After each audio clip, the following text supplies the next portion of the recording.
Hey, Philip, welcome. I mean, that's an interesting question. Um, I don't really know, honestly. It's gonna have to wait and see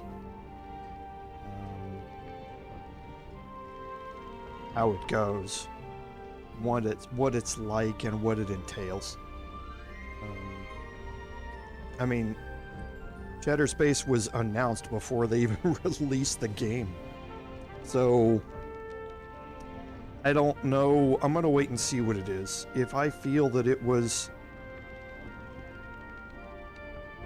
is paid DLC content that should have been released in the base game, then I won't promote it. If I think that it's truly additional content that deserves to be paid for as a DLC, then I'll think about it.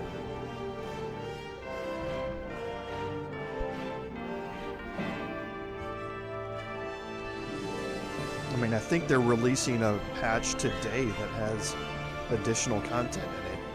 And it's just kind of weird. You're releasing a patch with additional content, and I don't think it's going to be the last patch that they do before they release Shattered Space. And I think it's probably all just...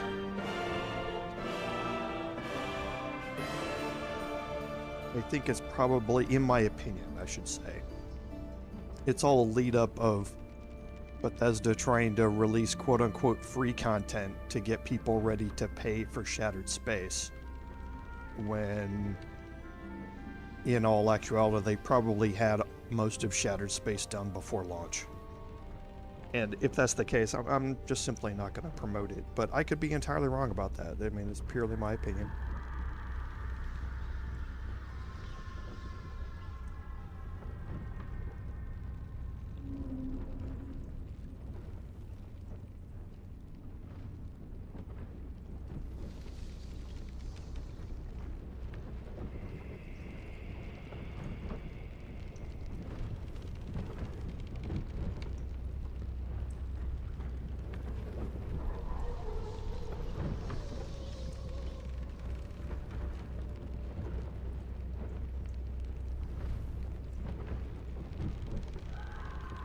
Was the creation kit released today? I know they were releasing a patch with gear and that sort of stuff, and there was going to be some player made mods, but I'll have to go read up and see.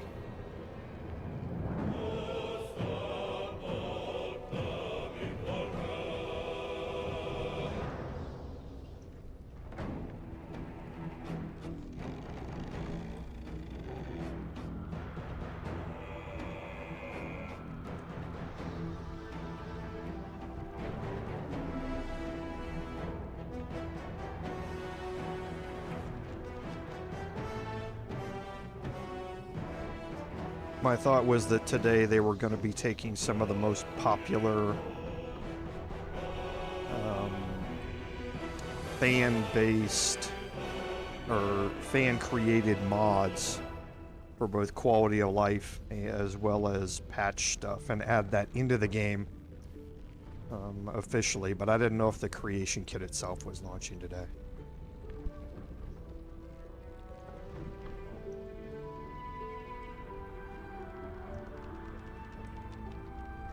Yeah, I mean, that's exactly right, Philip. I mean, I'm not, you know, I've never have really been thrilled about how Bethesda has rolled out paid content stuff.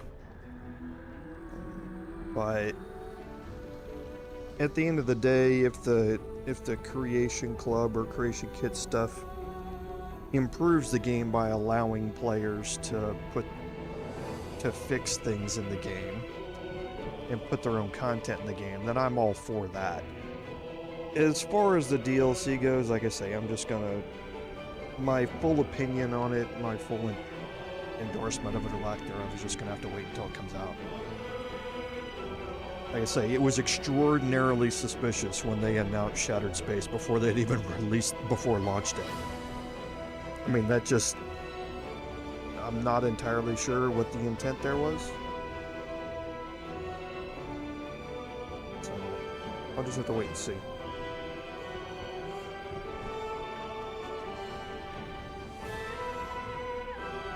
And I'll go look it up after we're done today as well and check up on it.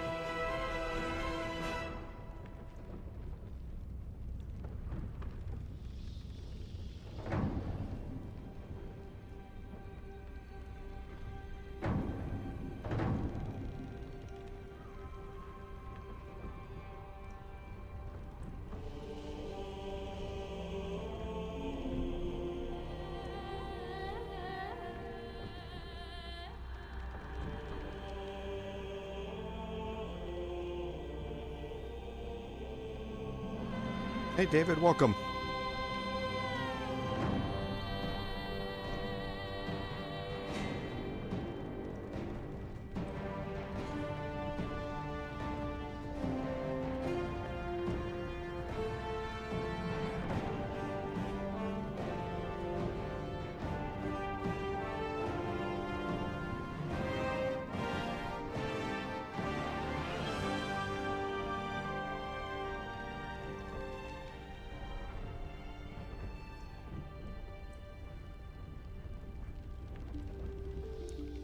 It's going to be interesting. It's the locations that I'm going, I have to try not to cross over into other quests. But yeah, it's a very interesting storyline that culminates something that we started way back in Act 1 at the Zentrum hideout. So it's an interesting layout of the game, so of the quest, so I'll be anxious to see how it goes today. But there's a lot to it, and it spans a lot of different things. But there's a bunch of fighting in it, so I know y'all will like that.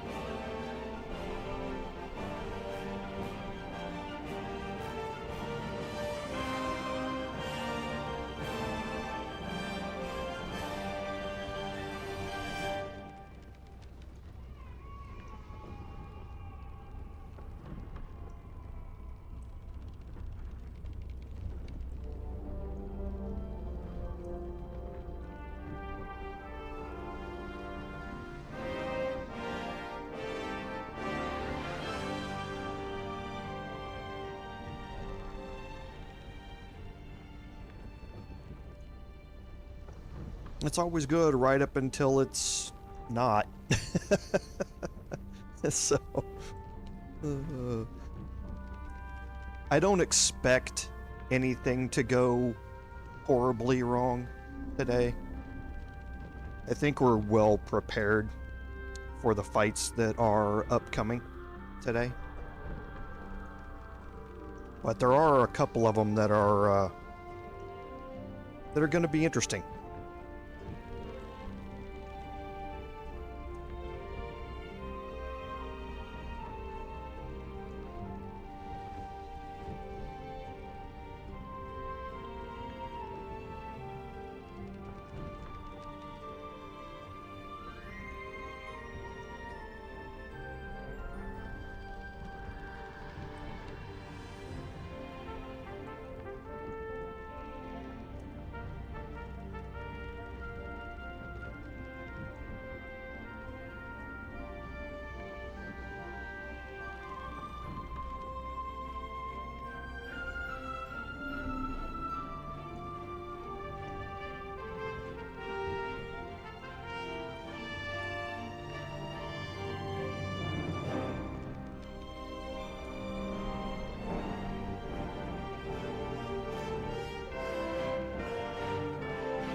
Welcome everyone to today's episode number 42 of our Baldur's Gate 3 Paladin gameplay series. I'm Commander Jorval, and I want to thank you for coming along on our journey today.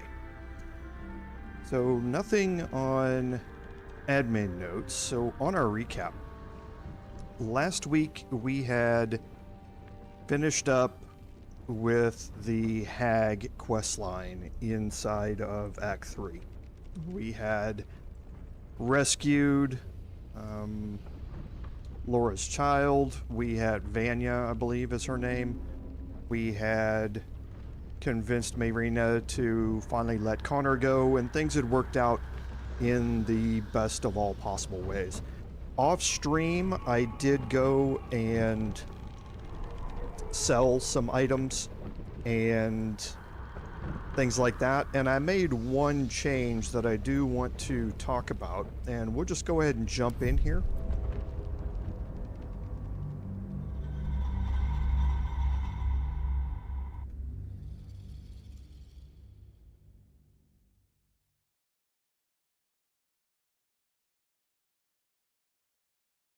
Hey Oskar, welcome. Thanks for being here.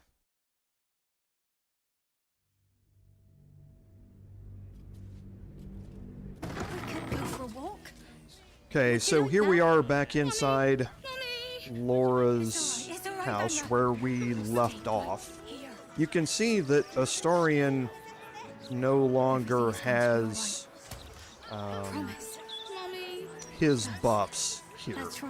And the reason for that is that we went and did a respec on Astarion, and what we really did for Astarion was to rework him in a way that is going to help us capitalize on the duelist prerogative. Now, the duelist prerogative is a +3 weapon, and it does allow us to lower our crit to 19. But we also gain an additional reaction per turn, and that reaction can be used on Withering Cut. So, on a hit with a melee weapon, use a reaction to deal additional necrotic damage equal to your proficiency bonus. And that can be very useful, and you'll kind of see that play out a little bit today. But that's the main change that we made with him, was doing that. The other thing that we did was we changed up his cantrip selection, so he now has access to Longstrider. That was missing from our party, and now we want to be able to utilize that. Now, I left his assassin build in there, and a lot of people would say, why don't you go with Thief to be able to use Dueler's Enthusiasm as a bonus action and still have another bonus action left for hiding or dashing or something like that. And that's a great point. Astarion is really more used, in my opinion, for that first round Nova damage against targets, and when he is critting against everybody who's surprised. And we're going to again see that play out a little bit more today. But that was just the only other change that I made. Everything else is the same. So what are we going to do today? Well, we're going to head over to the other side of the map over here, and we're going to enter into a quest that we started a long time ago, and that was with Free the Artist. Lady Janneth's estate is over there on that side of the lower city, and that's where we're going to go. But first, on the way over there, I want to walk through this archway here, which I have been conspicuously avoiding.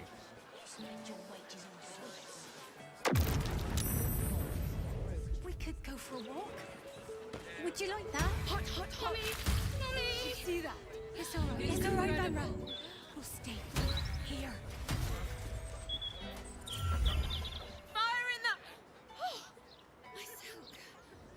chances it's you? And the heart-stopping bloodsucker. Ever since our last liaison, I haven't been able to get you out of my mind.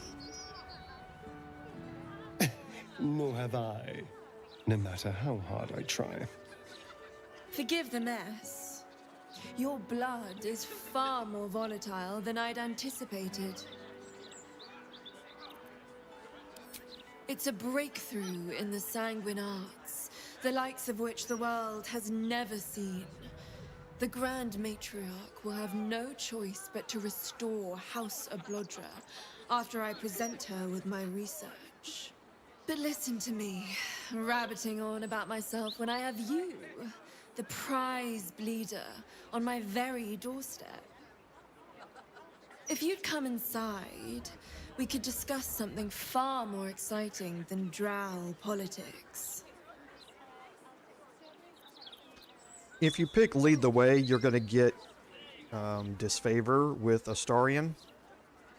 Yes, that is, do follow me. Okay, you're going to get an inspiration there, and sometimes this fire will still be burning, depending upon who entered into conversation. So make sure you leave time for this fire to burn out. There is a perception check here that's going to have the Crimson Draft's hatch key. Now, that key leads to a hatch downstairs. As soon as you take that key, though, she is going to report it as a theft. She's going to get angry, and then the Flaming Fists are going to show up as well. So if you're going to take the key, take it and immediately fast travel to camp. And then come back after you've done it. Or else you're going to have to try and talk your way out from a bunch of different people, and it might not be your persuasion person that gets drawn into a conversation. A cozy little spot, isn't it? These four walls have witnessed greater alchemical triumphs than the keep of Erngarth Durand. And now that you're here, the crown jewel of my research is soon to be faceted. All you have to do is drink Formula Gruner. I trust you haven't forgotten what happened when I drank something she offered. This formula won't be any kinder to you. Well, yes. Formulae Arcu through Fruag were spectacular failures. But Gruner is different. Believe me.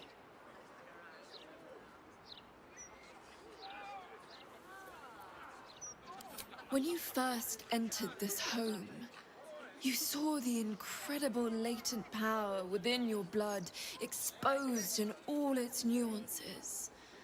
Formula Gruner will unleash that power within you. Risky, but, safe.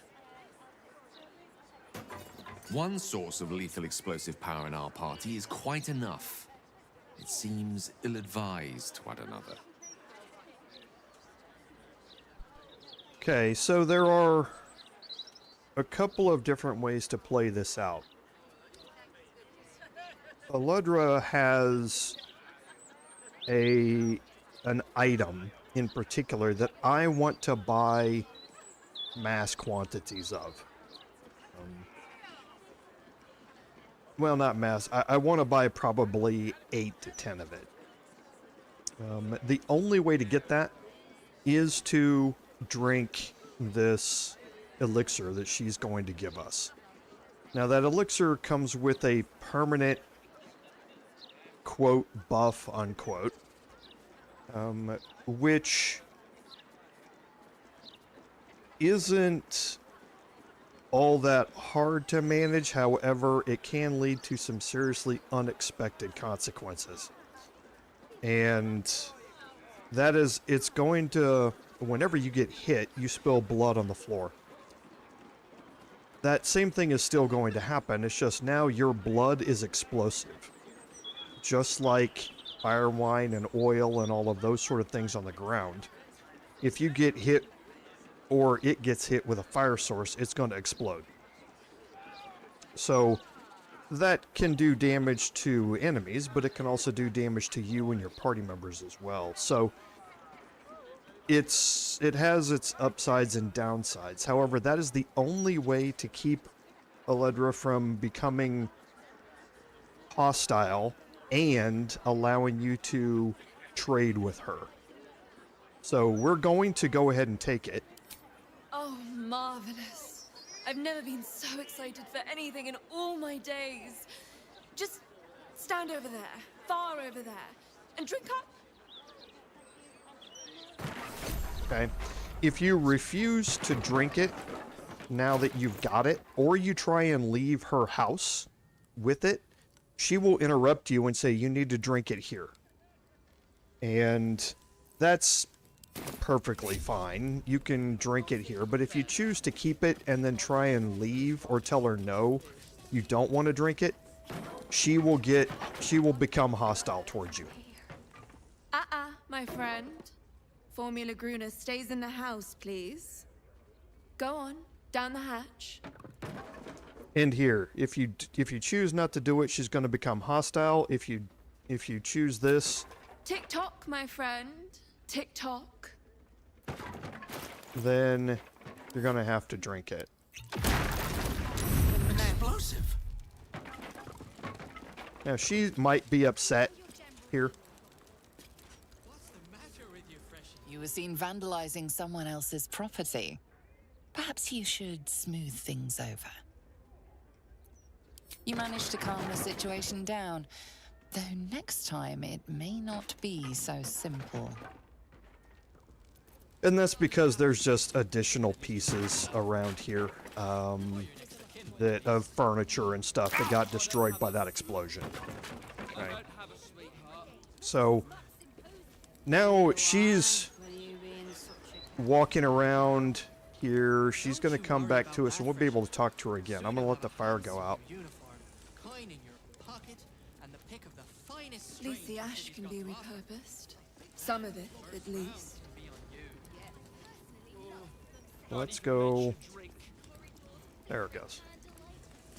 Now I'm going to talk to her again. You love bacon. Oh my. My heavens, you lived! This is incredible! I'm seeing stars!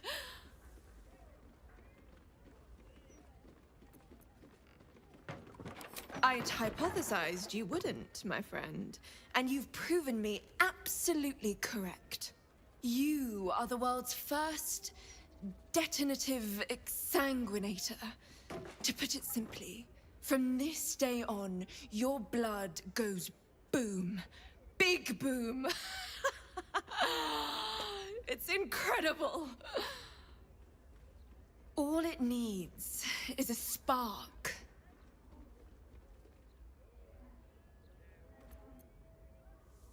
I assure you, the pleasure is entirely mine.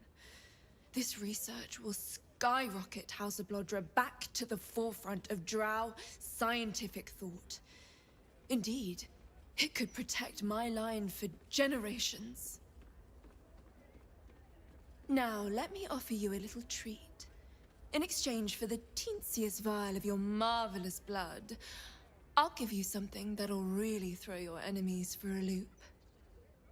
I'll only ask a nominal fee in exchange.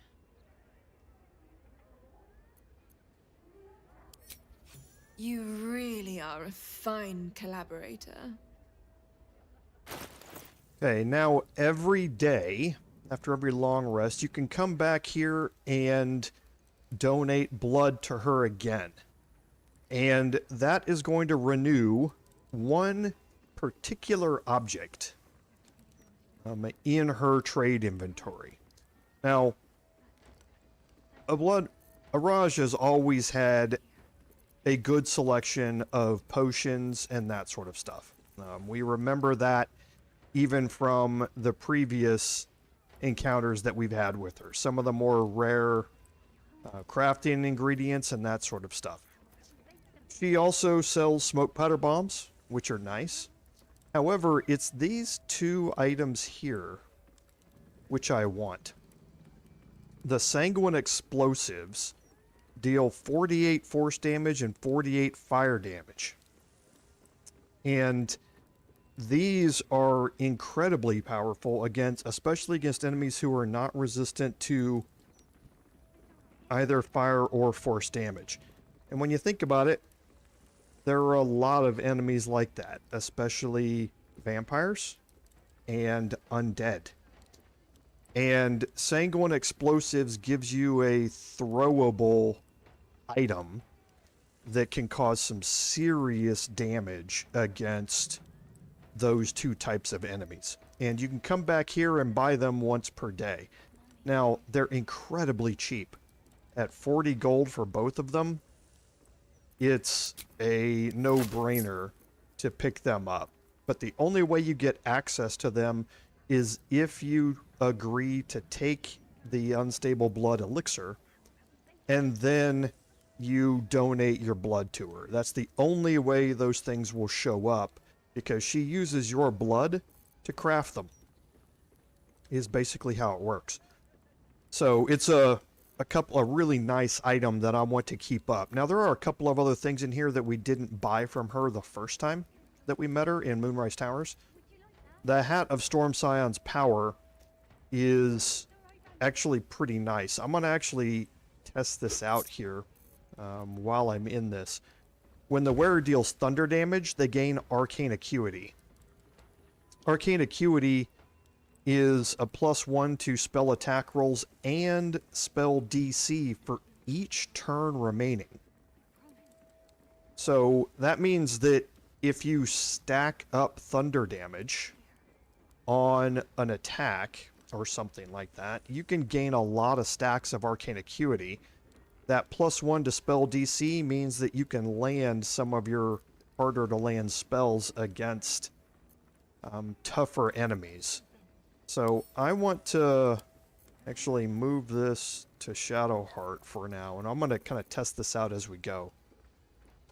Until next time. Okay, and she's going to give us some gold for that. So it's basically free to get those things whenever we've donated. So now, while we're kind of walking over here. So Shadowheart's got the Dark Justiciar helmet, which is giving her a +1 bonus to saving throws against spells. It's also giving her a minus to crit, but that's not a big deal for her. So I want to see if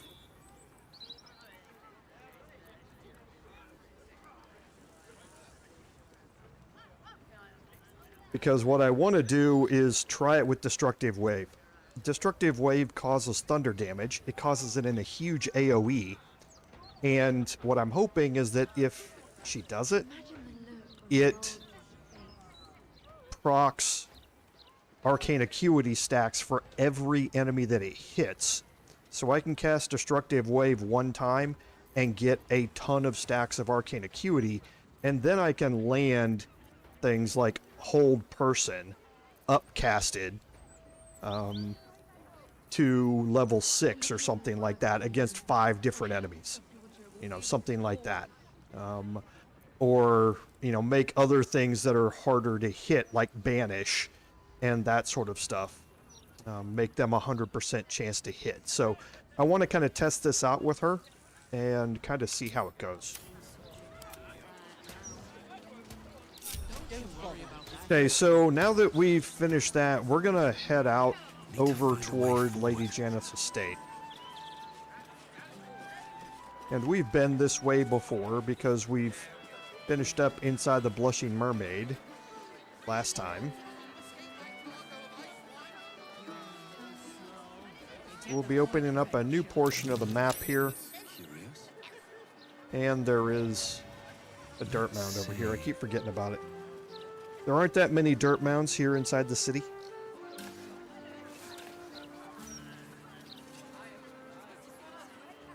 This one is marked as steel. Keep your distance, darling. Nice and easy. All all's well that ends not as bad as it could have. One day I'll catch a break. Okay, so we'll continue on down here. And once we get here, we're going to head north, just for a little bit. God's damned hypocrites! The Blade of Frontiers, all pomp and empty oaths. The Sword Coast's most dashing fraud. You are either a fool for trusting him, or a wretch for conspiring with him. Doesn't matter which. Lady Mizora told me everything. How Will slaughtered his own father. How he craves his power. How he means to make the city bow to him and him alone. This city holds no place for you, or for Ravengard's treacherous spawn. Okay, so Florrick has heard some stuff from Mizora that is not necessarily 100% true, but we do have a persuasion option here. Okay, it is a fairly difficult one to make. So we're going to throw guidance and we're going to throw friends on top of this. Oh, that was bad. Oh, got lucky on guidance. At ease. By the living gods, I believe you. What darkness has fallen upon us? There's something you must know. I should have told Will sooner, but I'd hoped somehow Ravengard would return to us. He knew about the Absolute. I thought little of it at first, but he realized the danger before anyone else did. He understood that if the cult were successful in raising an army, Baldur's Gate would be doomed. Before the Absolutists abducted him, he told me that should he fall, I should seek Will out and give him a message. Will was schooled in the ways of the great champions. He is to use those lessons to wake the worm sleeping beneath Baldur's Gate. The worm is oath-bound to answer the call and come to the city's aid.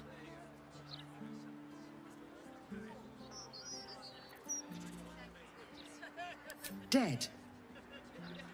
So once more, fortune turns against us. We need to prepare for battle. I will head out and seek out more allies to help our cause. The fate of the city now rests with us. Have courage. May we drive the Absolute forever from the coast. Okay, now in case you're curious, having that encounter before you go into the answer encounter makes no difference. Everything plays out the same. The only difference being is that if Will is in your party, he ends up afterwards saying that he failed. But it does not change anything. So there's no secret, hidden way to play that out or anything. If you've had that conversation with Will, it doesn't work. So you can do the answer encounter whenever you'd like. Okay, now we're going to skirt around a couple of areas around here. So you'll see that kind of as we go down here. I do not want to get involved in certain other quest lines. Do you ever think it's inhabitants and cultures? Maybe. It's fungi and cave slime. Okay, and this is the Janneth estate. Now you can hear some commotion going on. You can see some weird stuff happening in here. Okay, and looks like some windows are broken, some stuff's laying around. We'll talk to the butler here. I should speak up. A good day to you, sir. I apologize, but Lady Janneth is not currently welcoming visitors. If you are here with regards to her recent marriage, You may leave any gifts or warm wishes with me, and I will ensure she receives them. Forgive me. As you can hear, Lady Janneth is indisposed at present. Please come back another time. Tarhun Nemonis, butler to Lady Janneth, esteemed patron of the arts. At least I am most of the time. Lady Janneth wishes for some time alone with her new spouse, and has sent her staff on holiday accordingly.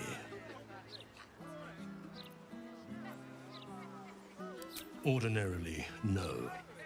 Though such generosity would not be out of character. But in this instance, I fear she has other motivations. Motivations I will not talk about.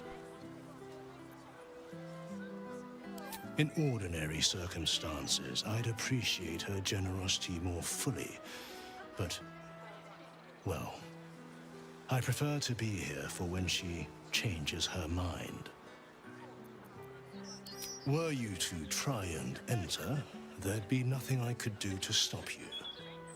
After all, I am on holiday. Do as you wish. Okay, so the Free the Artist quest is now updating once again. So once we freed him way back in Act 1 at the Zentrum hideout, we're now continuing that quest line here. Something strange is going on and we want to investigate it.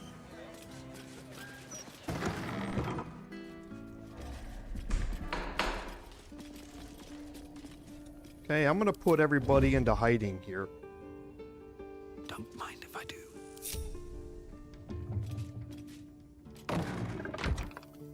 And because I have Volo's Eye, I'm going to carefully walk my way into here.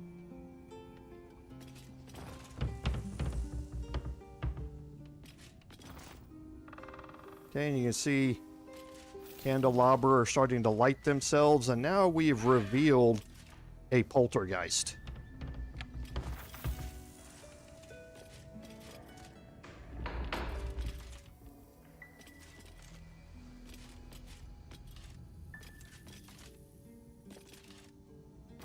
Okay, there's another one over there. Best be on my way. And they are immediately hostile, so if they see you, they are immediately going to attack. Now, it is worth pointing out, the estate is clearly haunted. We should find what's causing this. It's worth pointing out that you do not have to go through any of this combat here. You can make your way up to the roof by flying onto this roof here and then flying over to the roof here and bypassing all of the poltergeists. The poltergeists really aren't that difficult, especially for you at level 12, and you don't really need any action economy to be able to make it pass, or to utilize any of this to get past them. So I am going to, and I'm dropping blood all over the place. Is that me that's dropping that? It is. Ooh, that's interesting. Was I dropping blood all the way while I was walking out here? No. It's only around enemies? Oh, I never noticed that about the unstable blood condition. Just so you'll be able to read it. Your blood is now highly flammable and will explode in contact with fire. I thought it was only when I got hit. I didn't realize I would drop it when I'm in proximity to enemies. But that could be really interesting. I could walk all the way around a room and just drop my blood everywhere, and then drop a single firebolt cantrip and just blow the whole world up. So this could be very, very interesting. So, two things here. The poltergeists, if you examine them, they are resistant to or immune to almost all damage types. You really just need to hit them with force damage if you have it, or some really strong melee attacks. Now, again, with the blood bombs that I'm carrying, I could, throw one up here and have a really good chance of killing both of them. But I don't really need to do that with these enemies. And you'll see what I mean by that here in a second. So I'm just going to walk up and go after this first one here. Okay. I'm getting a surprise round. I'm not going to smite here. Okay, now with a surprise round, remember, even though Astarion is not in combat right now, he's going to be getting critical hits against any enemy that is surprised. So if I need any cleanup on this, Astarion is perfectly suited to do it. Okay, but there's one removed. Now my third attack here. Do not react. And then I have Great Weapon Master bonus attack.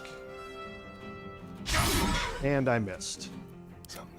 So there's always that 1% or that 1 out of 20 possibility to miss.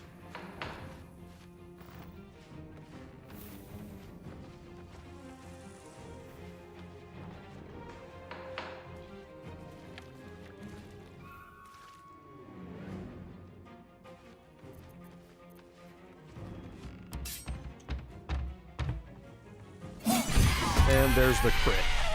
Now, as always with Duelist Prerogative, you can use your reaction to instill Withering Cut, which is necrotic damage equal to your proficiency bonus.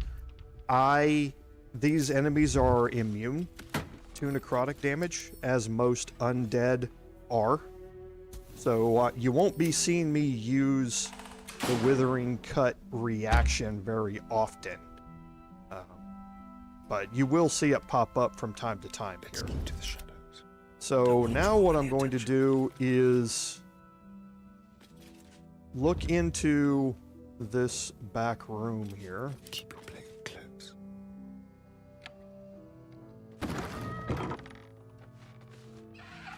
Okay. Nice and quiet now. Light on my feet. And here there's a couple of things. First on the desk is the contractor's record. You don't have to pass the perception check to utilize it. Here it said a sliding door concealed to cubby in atelier, and the gold price for it. Okay, and to make it more secret. Okay, so that lets you know that there is a hidden room somewhere up in an atelier, which we need to, which we can go look at. And then there's also a strong box on the wall here. Move unseen.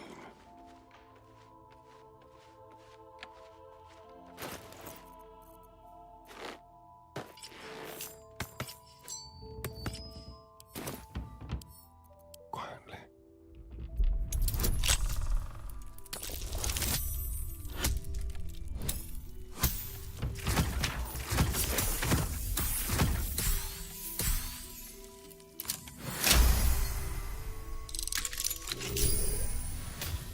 Okay, and in here you're going to find a hand crossbow +2.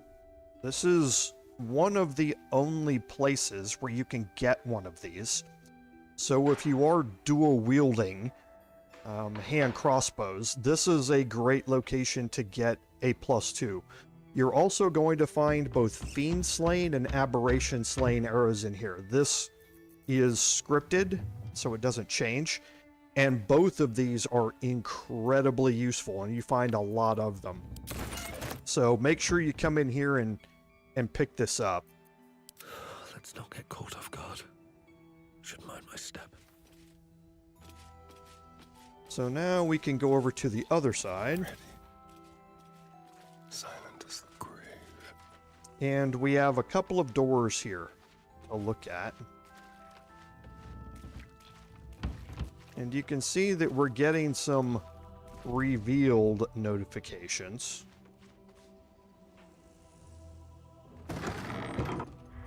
Okay, so I tried to get out of the way in time, but I wasn't able to. So I was seen, and now we know that there is a poltergeist in here. Little hint, there are actually 2 poltergeists in here, but only one of them is in combat with us right now. So I'm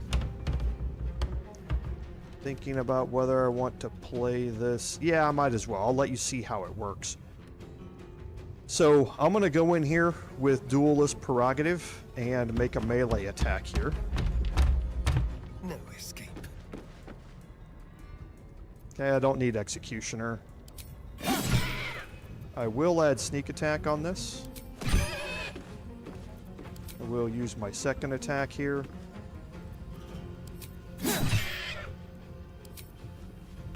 And then I will use Dueler's Enthusiasm.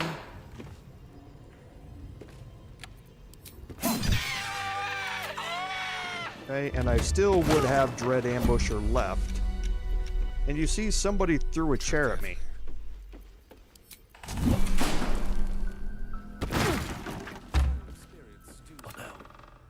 Okay, and for that, Time to press ahead.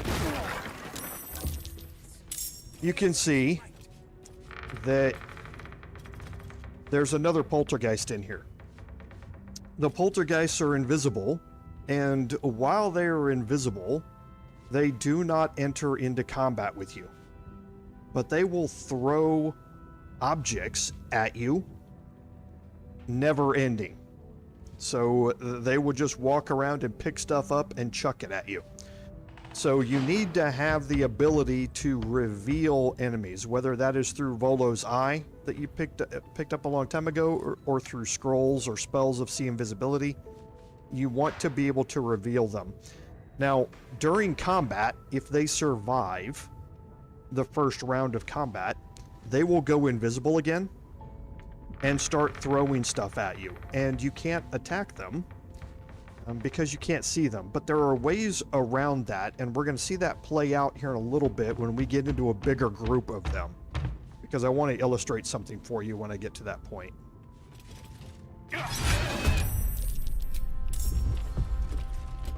Okay, no need to react here. Easy enough. Okay. Now, the poltergeists are never going to have any items on them or anything like that. Can't risk being in open view. The sunset can't come quickly enough. And now we have these double doors here. Okay, and we see a detection cone here.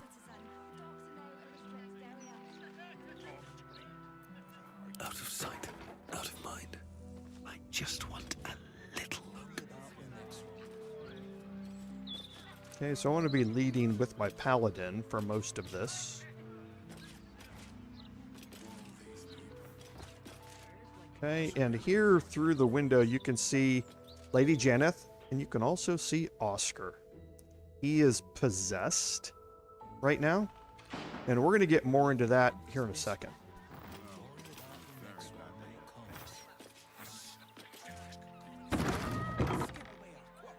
Okay, now out here you can see we have a glowing golden candelabrum. This has a haunting aura.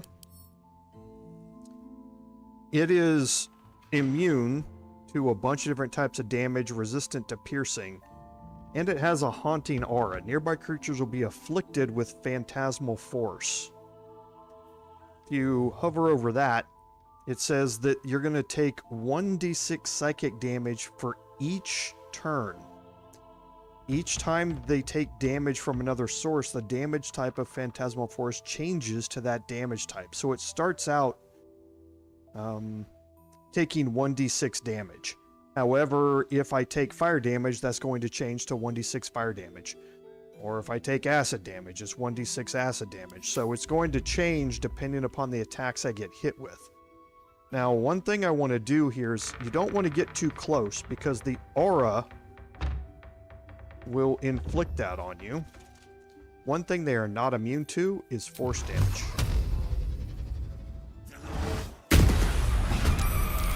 Okay. When you destroy it, a tormented soul is going to come out. Have to keep going. Okay, so I'm going to move up close to the tormented soul. Just like old times.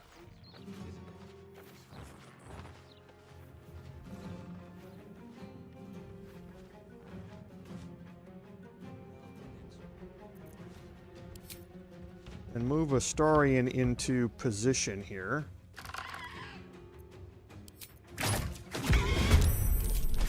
So that he's able to get sneak attack on these damages.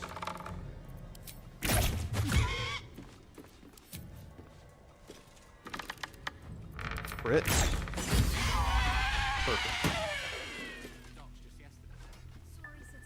Okay, and for now, Have to keep going.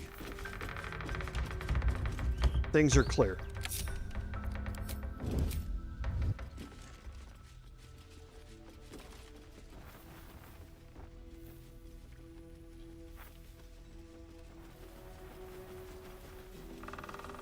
Okay, it is going to be very not clear here in a minute. If not over, then through.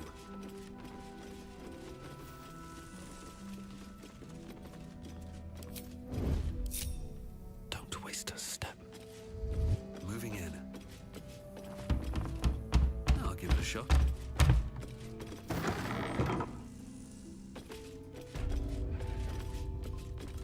Oskar, if you're still in there, listen to my voice. This is not you. Please let me help you. All I hear is the grunting of a swine. Come closer so I can rip out your filthy tongue. Stop this. I love you, Oskar. And I know you love me. It's your gold I love, hogwife. But all the riches in Faerun would not be enough to make a life with you worth living. Oh, gods aid me. He does not mean the things he says.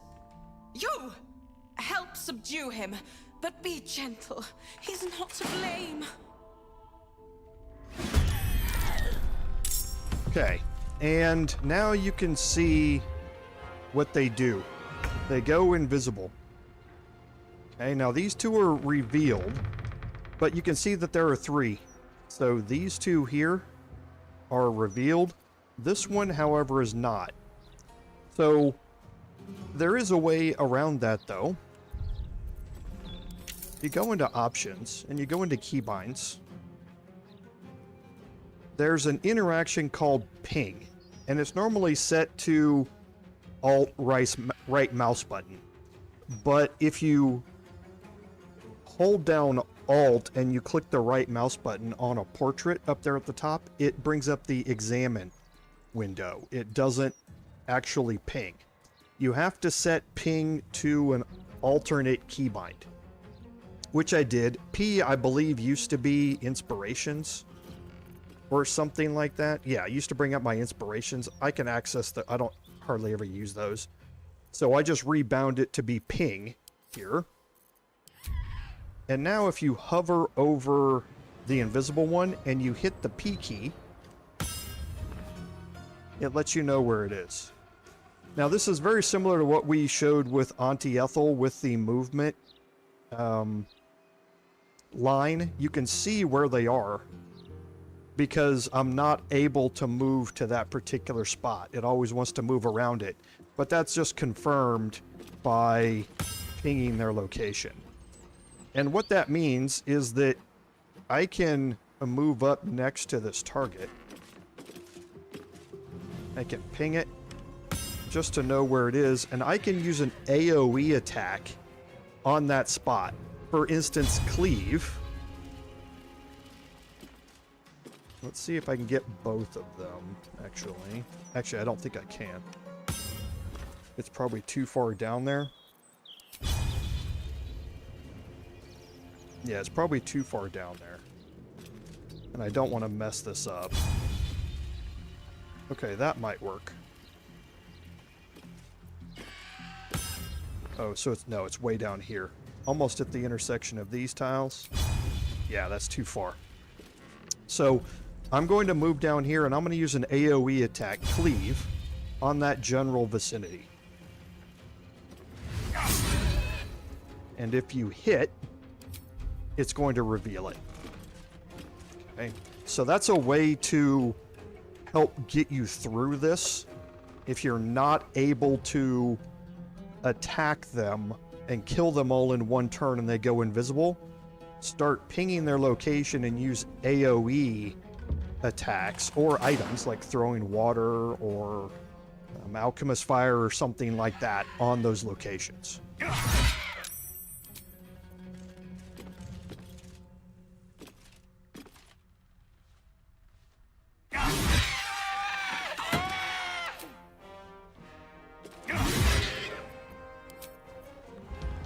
Okay, now my detection cones are quite a ways out here, and they're really weird. I'll be the first to admit that. Sometimes these detection cones, you see an open spot, it's not really an open spot. Things can get quite strange in here. So I'm going to move up to here and see if I can get a ranged attack or if it brings me into combat.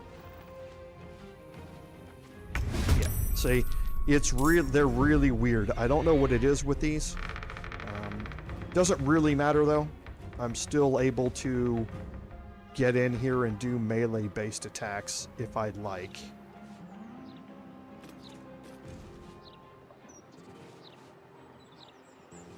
Let's go.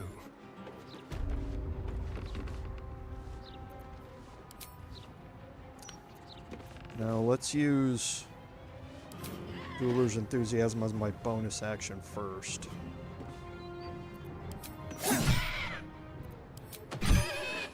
Okay, I was hoping that was actually going to get me a kill there, but I'll use my other free action here. Actually, no, I won't.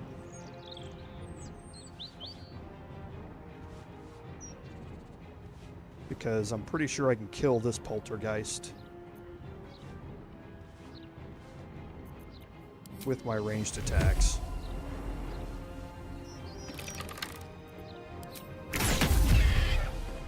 Okay, rolled low, so maybe not. There's a crit. Nope.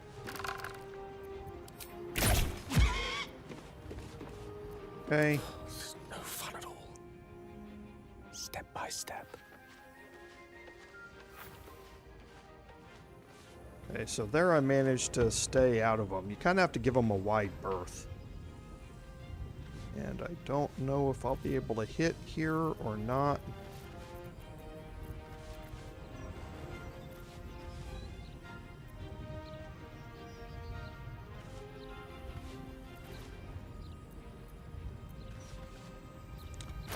Curious.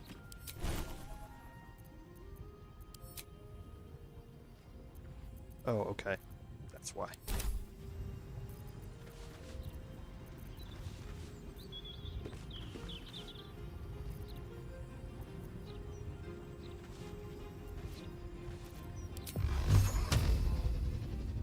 See if I can get her. What? I'm gonna have to move a little closer, and this may draw me into combat. Okay, nope. Let's see if I can get her now. I can.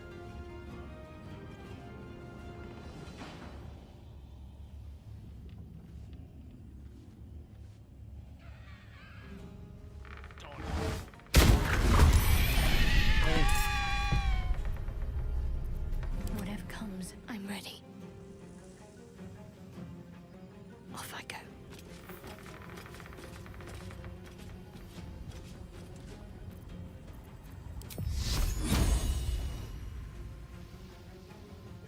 see if I can land a cantrip.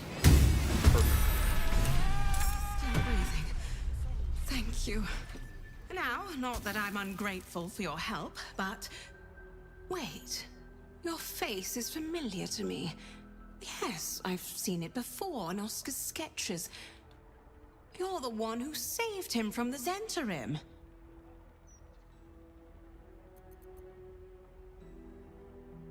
I used to be. Now I'm his wife. We married not a 10-day ago. Things have changed rather a lot since then. Had I known this would happen, Oh, who am I kidding? I'd still have married him. Not long after the wedding, he lost his appetite, fell into dark moods. He started to avoid my company entirely. Artistic temperament, I thought, but it worsened. He became violent. Called me some rather imaginative names. I hesitate to say it. Something unnatural has taken hold of him. Oskar has been possessed. The last time I left this room, the walls started bleeding, and a portrait of my mother tried to bite me. Flying furniture and screaming portraits I could deal with, but to see my husband reduced to such a state...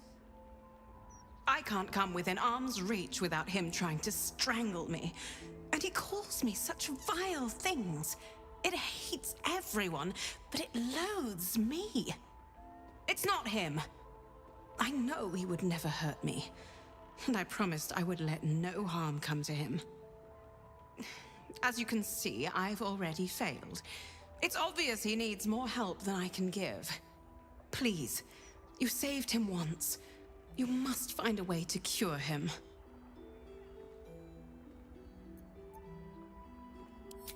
Oskar's behavior began to change shortly after the wedding. He became withdrawn, working obsessively up in his atelier. I tried to take him some food, but I couldn't cross the threshold. It was as though the house itself didn't want me up there. Whatever this thing is, it doesn't want anyone going up there.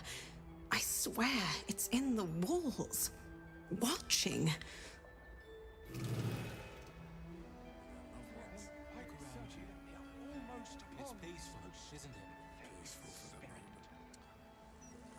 Sorry, dealing with a cat on the computer issue here. Okay, trying to make sure she doesn't turn my PC off. Okay. So, a couple of things in here now to do. We've updated the quest, and we need to go find his atelier and investigate it. Before we do that, we're going to take this opportunity to take something from Lady Janneth. And as soon as we do it, we're going to head back to camp and then come back here. Because if you take this, she's going to accuse you of being a thief. The guards are going to get called. And again, we have that whole... hello. Issue. I want the high security vault key.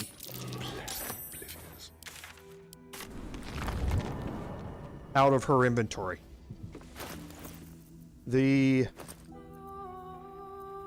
high security vault key is another one of those counting house keys that we're going to want to keep track of. They're kind of scattered all over the lower and upper cities. And the only way to get that one is by pickpocketing it from her. Okay, so now we're going to head back to the Baldur's Gate, the waypoint that we unlocked, which was near her estate. Swift as my feet can carry me.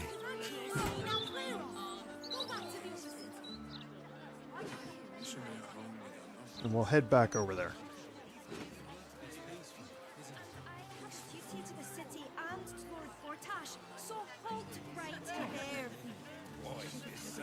restriction on visiting the docks. Lord Gortash forgot to tell me. If we'd only pushed through.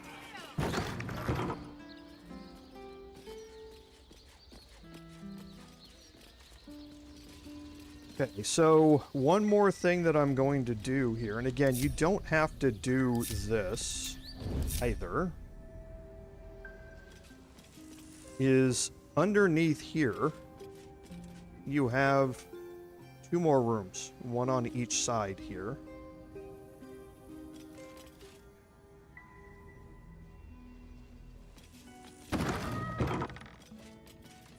Okay, you can see that we have 3 poltergeists who've been revealed here on this side.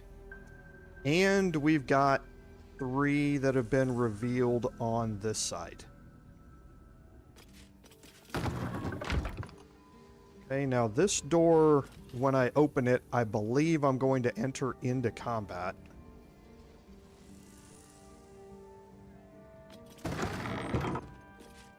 Okay, so no, I'm not.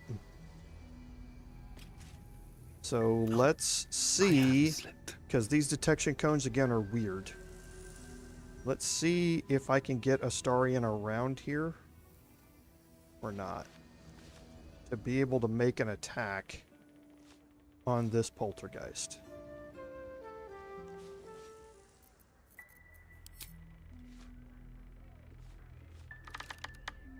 Rolled a crit, nice.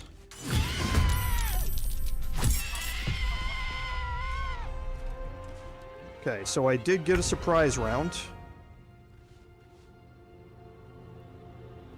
But this poltergeist is not in combat yet.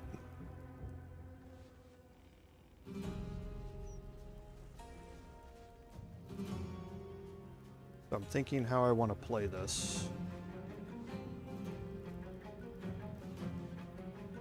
I think I'm going to Dread Ambusher for a crit here. If it hits, it's a crit.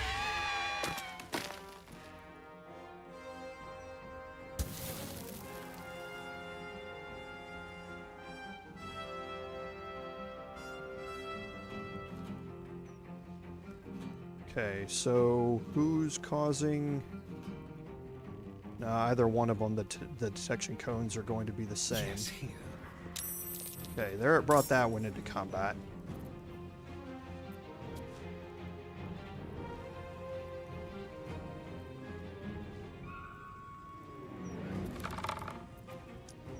There's going to be a crit anyway.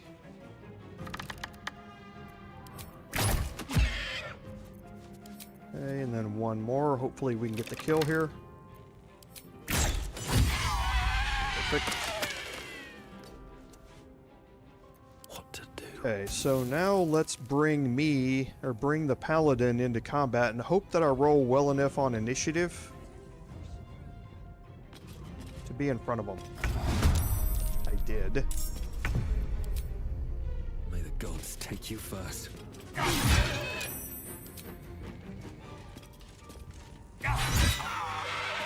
Okay. This calls for careful footwork. Now you can make your way around the back of this room. And all of these poltergeists are facing the other way, which is a mistake for them.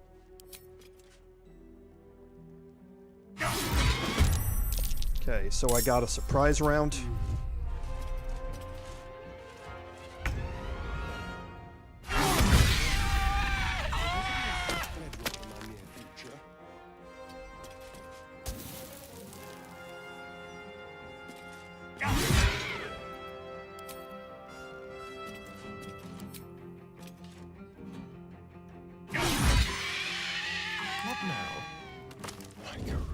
Now we'll bring Astarion around.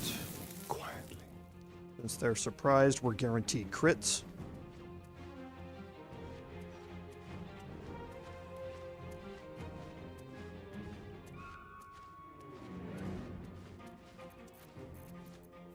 start with our bonus action here.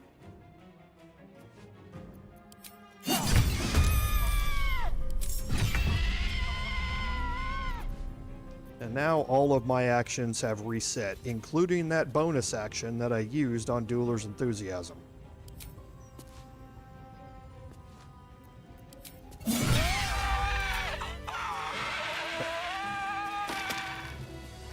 Now you have a back set of stairs here that leads you up to this upper floor. We are not going to go that way right now, though.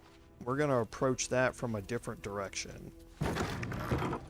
Should have worn better boots. What do we have here?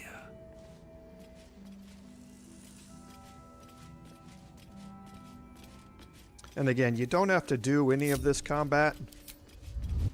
You can simply make your way up to the roof and bypass it all. And the camera gets really weird inside of here. So just something to get used to, get ready for. If this isn't important.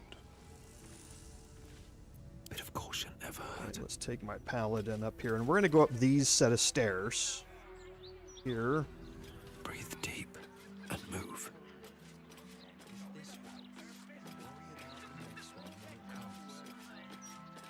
And now we have this door here. Okay, so I'm going to try and avoid combat again. It's going to put me out in the middle to open the door. Okay. So now in here, I have my first glimpse of a cursed skull. Okay, so it has the cursed skull condition.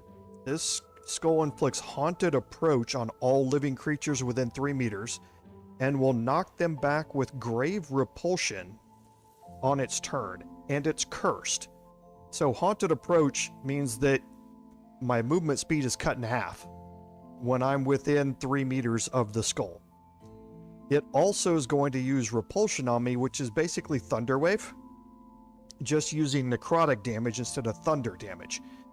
And it knocks living creatures back 15 meters. Now this is why people think that this house is annoying, is because for some reason they don't really pay attention to the resistances and that sort of stuff that we have here, and they can't find a way to kill them.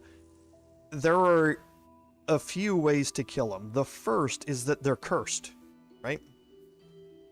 If you cast Remove Curse on them, they will disappear.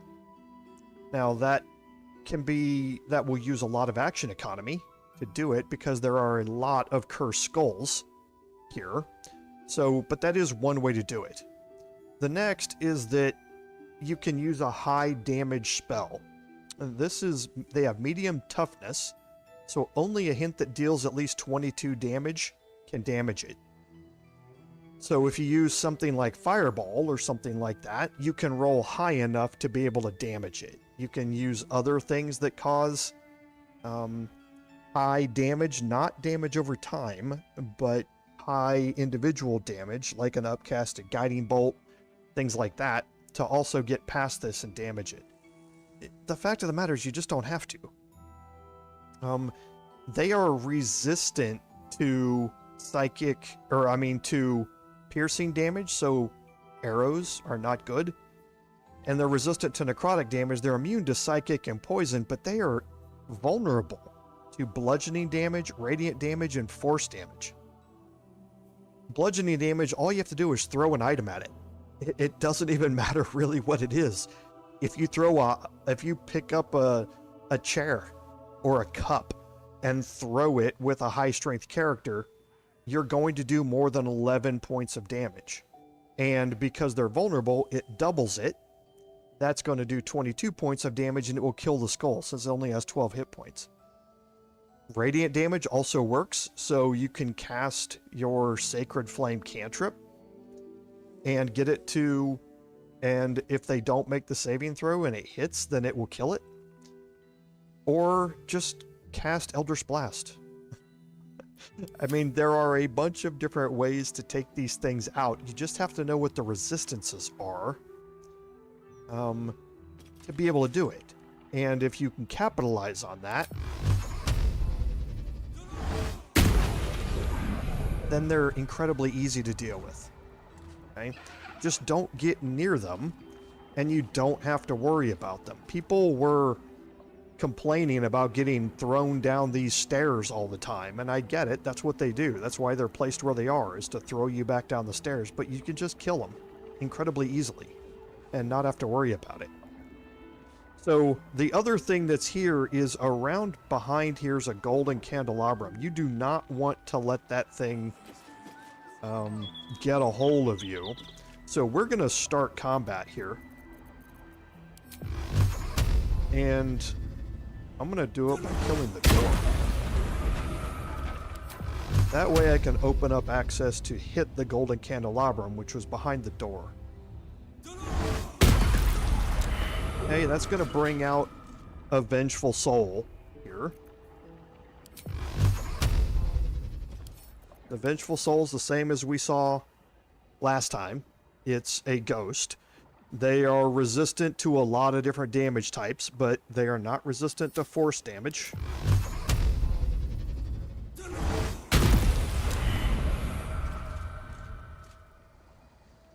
Okay. Ooh, and he did not go into combat with me.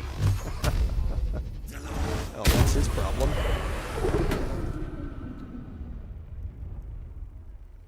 Okay, so now we have this group of, and again, the camera gets a little weird. This group of 3 poltergeists here, we don't want to go up the stairs because there's a cursed skull waiting for us. And we have another group of 2 poltergeists up here at the top. So what I'm going to do is get a Starian in on this.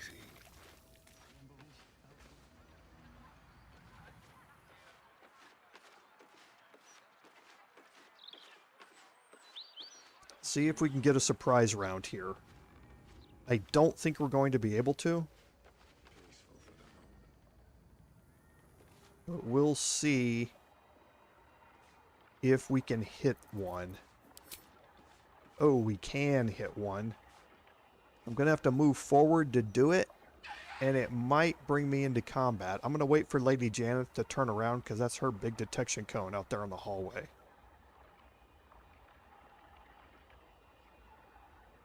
Okay, turn around. Thank you. Let's give someone a surprise.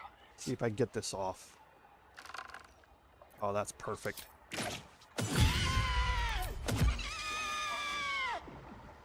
Didn't even get into combat with me. I'll take that.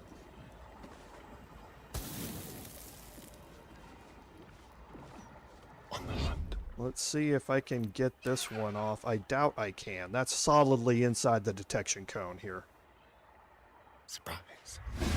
Yeah. But I did get a shot off first.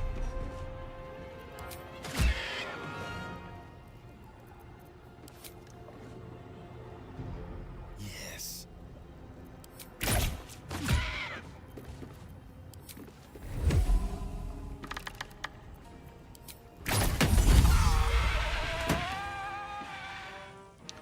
Okay, now I'm gonna head down this way. Don't linger. Survival is all that matters.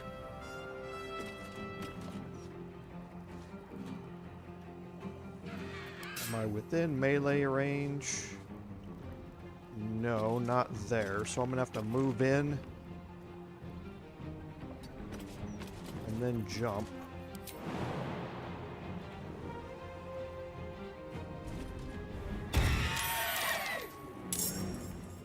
And that jump somehow messed up and ran into the wardrobe.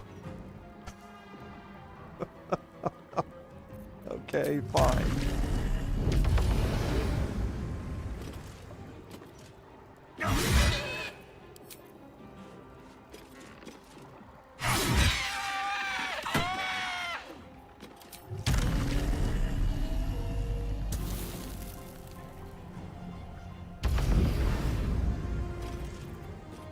Shall we cut and run? Time for a new approach. Okay, they're going to try and turn invisible, but they weren't able to. Okay, so it's about to damage me, so I can bring Gale in here with an arcane ward charge.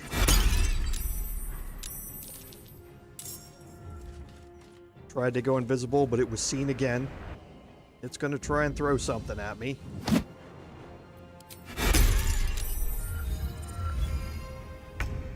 Okay, don't really care that much about Gale being in this.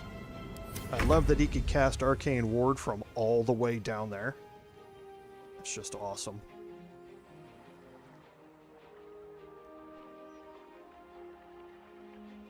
Okay, so...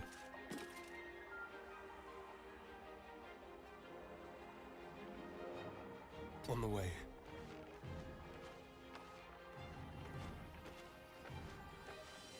I'm hidden still, so I'll have advantage on these attacks.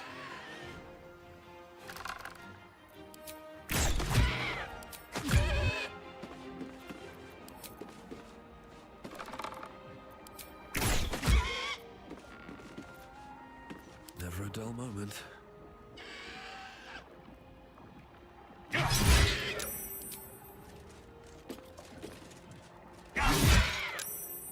Oh, it survived.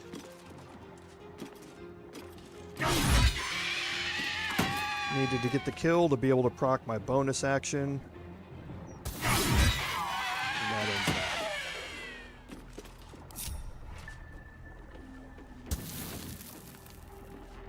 Okay, so now I'm gonna move everybody up here, Can't afford to fail. including Shadowheart. Let's go. Is that blood?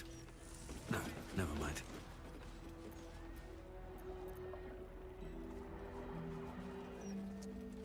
Again, the camera gets a little weird. Another step forward.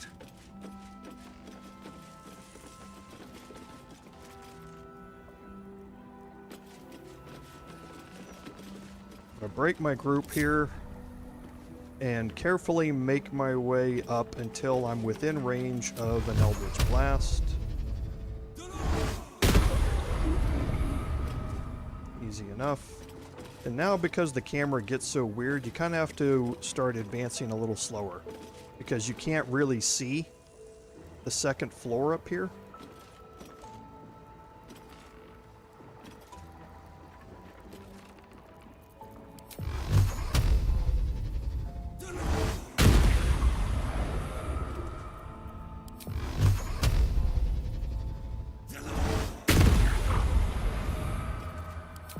Great thing about Eldritch Blast is it's a cantrip, so even if all of them fail,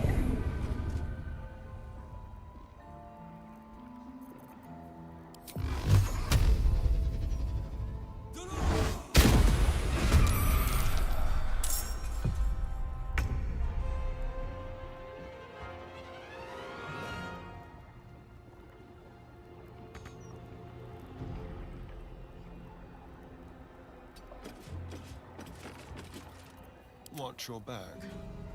Let's prowl. Step carefully. oh, she's facing the wrong way for her continued survival. So again, we'll start off with our Dueler's Enthusiasm here.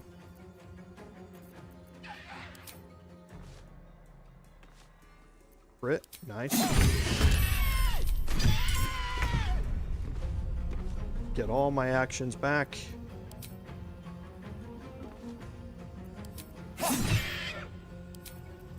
He's immune to necrotic, otherwise I'd be using it. Let's move. Okay, and then I'll move all the way back here against the railing.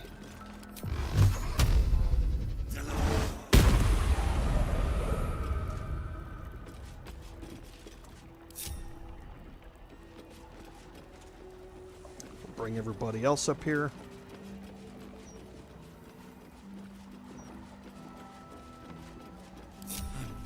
And now here is the one real chance that you have of getting knocked back.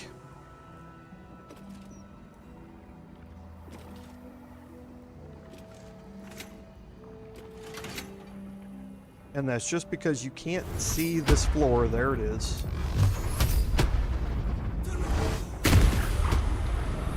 Come on, come on, come on. Let's go. There we go. Because you can't see it and you get within range of it. You're not actually within range of it there. It's trying to push you back, but you're right at the very edge of it, of its range, and it's not able to hit you. So, but it does have a really large area around it that it's able to hit you. I think it's a 9-meter radius or something like that. So it can get quite dangerous with them, but it's not that big of a worry. If it knocks you back, you just move back up until you find that sweet spot again.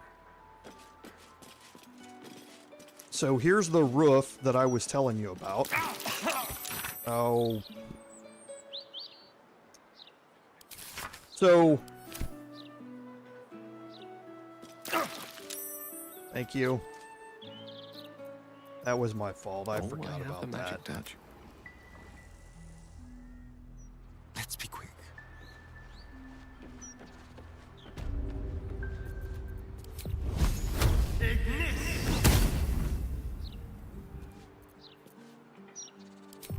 Okay. Interesting. Why doesn't that catch on fire? Okay. So, but up here on the roof, here's that roof I was talking to you about. You can jump. If you have a high-strength character, you can get onto this landing and jump over to here, and jump over to here, and make your way up here to this landing. Then the only skull you have to worry about is this one right here inside.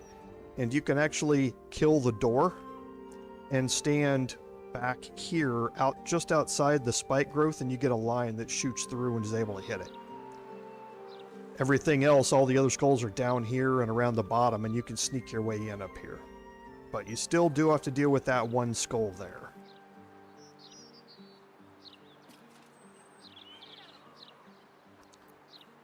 Still alive, so that's progress. Should mind my step.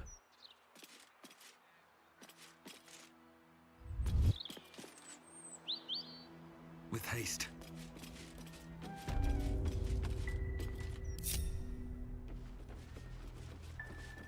Okay, now you can see that we are now in the atelier.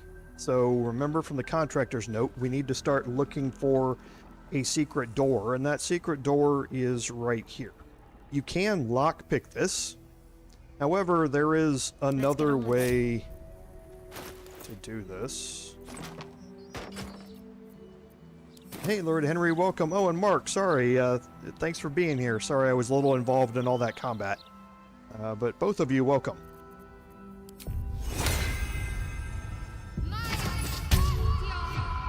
This way.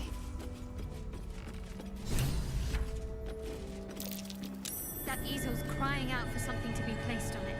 Okay, so that easel's crying out for something to be placed on it, is what she said. And Oskar's portrait is here.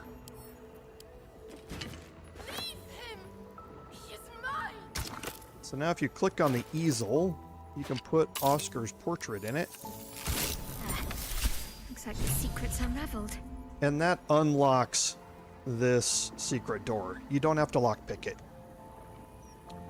Okay, now here's a picture of Lady Janneth. This is his painting studio here. He built a secret wall in here, and he has something inside here.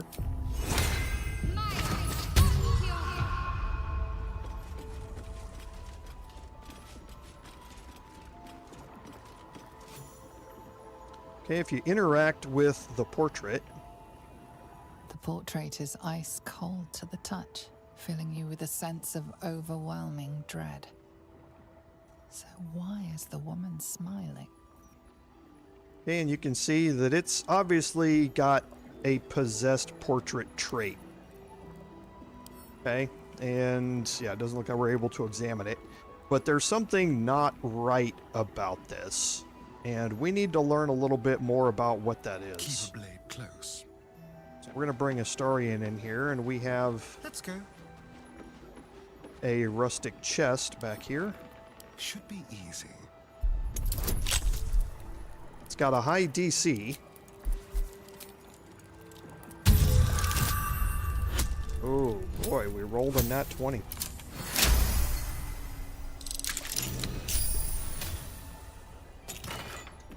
And inside there's a letter.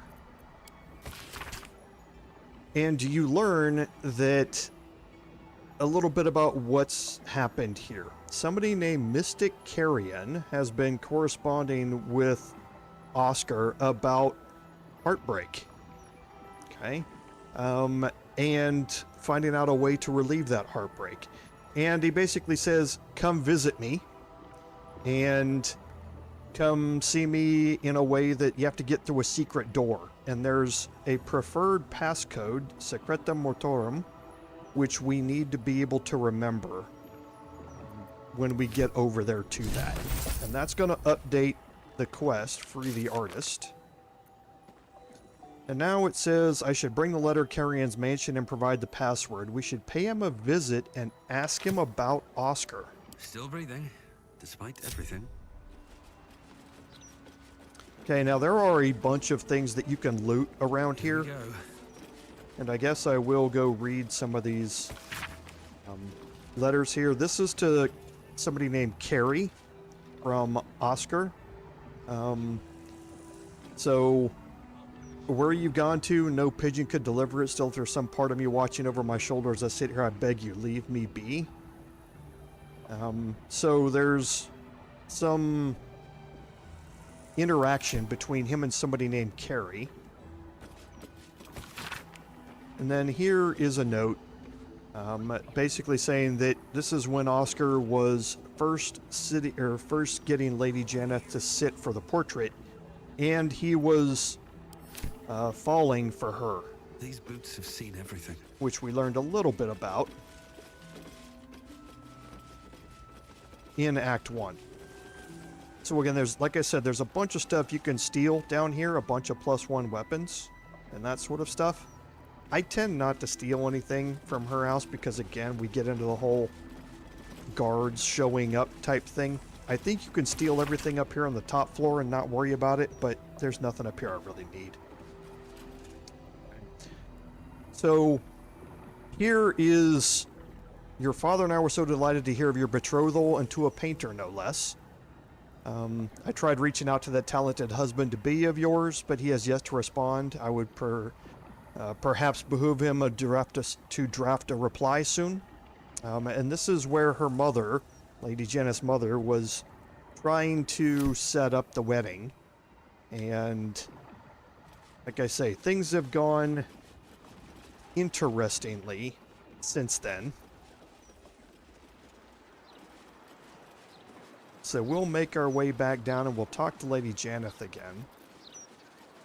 You think that wand from that charlatan Devil's Fee is going to protect us? Oh. Forgot.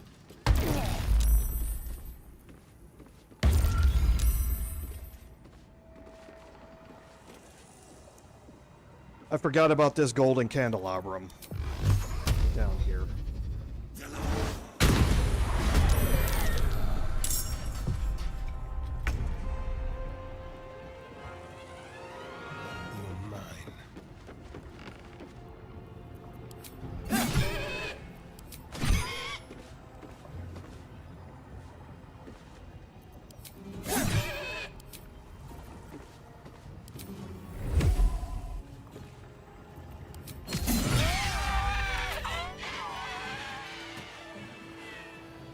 So that was my fault. And again, there's another opulent chest back here that you can loot from.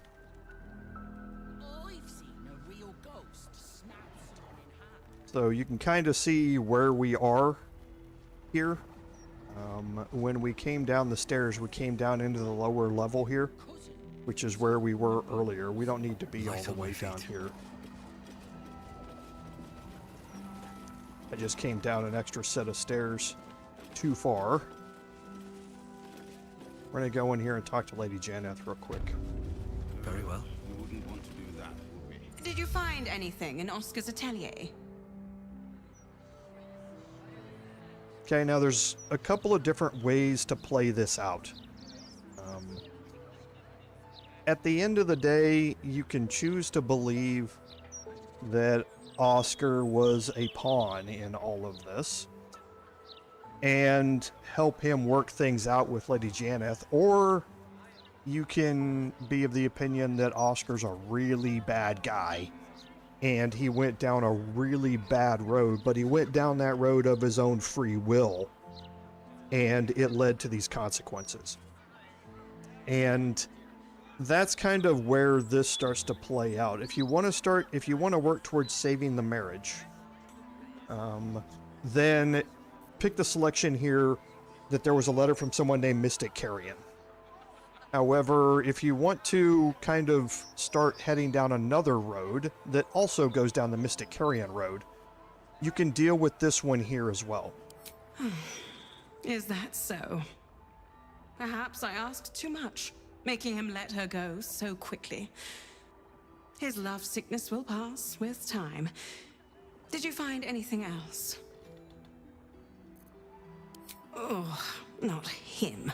Carrion calls himself a spirit medium. His morbid services are something of a fad among the nobility. From what I've heard, it's invitation only. He has a mansion down near the water, a forsaken place, dank and decayed as he is. You must find Mystic Carrion. If he's responsible for this mess, he can bloody well clean it up. Okay, and that is going to advance the quest again. We need to go find Mystic Carrion and talk to him. So that's what we're going to go do.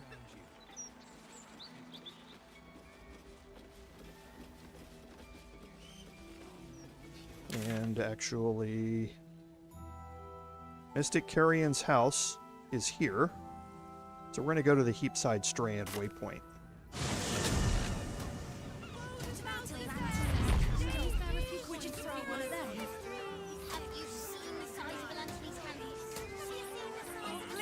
Okay, this is his house right here. The way in is around this side. Distinct whiff of undead. Okay, there's a door here. If you just click on the door to interact with it. Set into the mansion's faded exterior, you see the faintest outline of a door. An entrance designed to provide the utmost discretion. The door pulses with a heavy, melancholic magic. Whatever lies behind it concerns the living and the dead. You sense it waits for the right words. It requires permission to open. And these are the words. The door shudders. It has no choice but to let you inside. Mystic Carrion awaits. Okay, so now we can step inside here, and again, the camera's unfortunate.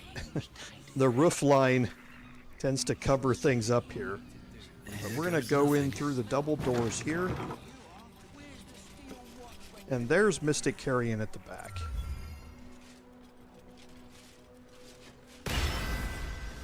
You do not have an appointment. Yet you seek an audience with Mystic Carrion. Ah, yes. You were drawn to me. A wanderer, bearing the scent of death. You are familiar with the necromancy of Fae. I have heard the spirits whisper its name. Few books have the power to send a shiver through the living and the dead. Tell me, what did you make of its contents?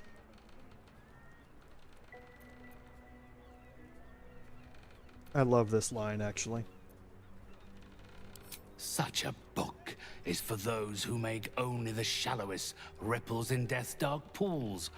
I inhabit the depths. Clearly, these are not waters you know how to swim in. I would hate to be the one who helps you drown. Perhaps one day the book will reveal its secrets to you. Until then, they're best left between its covers. Unless you have any other business with me, I suggest you return to the domain of the living.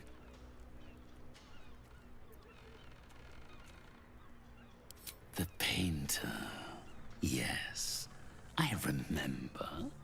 He wanted to contact a tormented spirit. I gave him exactly what he desired, and for a pittance, given the complexity of his request. His inability to follow simple instructions is hardly my fault. If he wanted his safety guaranteed, that would have cost him extra.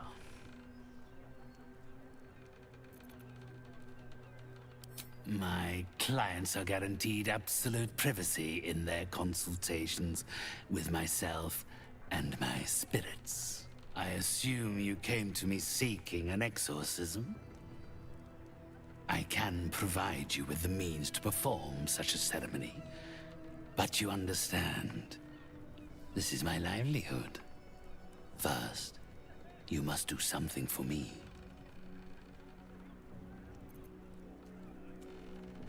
Do not worry. It is of an earthly nature. It regards a conduit of mine, Thrumbo, who has recently deserted his duties. He has not gone far, but given the sensitivity of his nature, I would prefer that he is not free to roam the city. Return Thrumbo's body to me, then I will give you what you need to cleanse Oskar of his spectral interloper.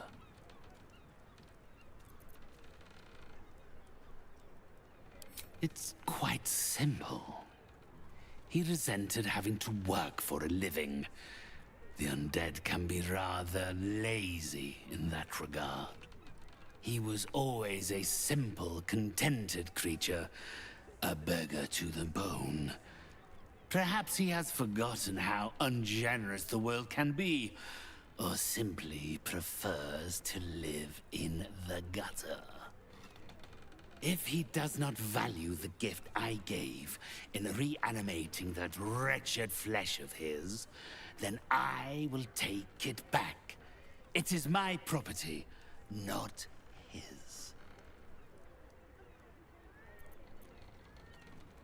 Okay, you can just pay instead of visiting Thrumbo. It's much better to do the Thrumbo side of things, though. Then, with the spirits herein our witnesses, the arrangement is made. 3 others escaped with him, though they lack even Thrumbo's modicum of intelligence. They can no doubt point you in his direction. Okay, so a couple of things here. First, you see that Mystic Carrion's marked as a vendor. My spirits told me you were capable, yet you stand in my presence, and Thrumbo is nowhere to be seen. But of course, one must never be scared to part with gold. It's better spent than buried. Now, Thrumbo is going to have some really good crafting ingredients, including the purple worm gullet for the purple worm toxin and the cloud giant fingers for elixirs of cloud giant strength. So I always tend to pick those up. He also has Hood of the Weave. This is a hood that grants you a +2 bonus to spell save DC and spell attack rolls. Incredibly nice.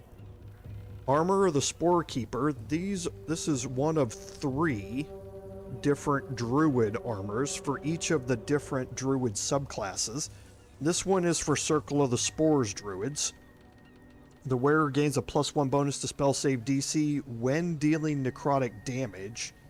They deal an additional 1 necrotic damage, so an additional +1 to spell save DC, plus wearing the Hood of the Weave, you can gain a +3 bonus on your spell save DC just passively, standing around. And this also has spore sacs. So when imbued with symbiotic entity, you can spread 3 different types of spores. We've seen these spores previously. Bibberbang, Timask, and Haste that all do different things. So Bibberbang is going to poison you, Timask is going to possibly befuddle you, and Haste spores are going to give you haste for 1 turn. So this is an incredibly useful set of armor for your spore druids, and a really good or an easy place to find it, because the last item here also is the Veil of the Morning.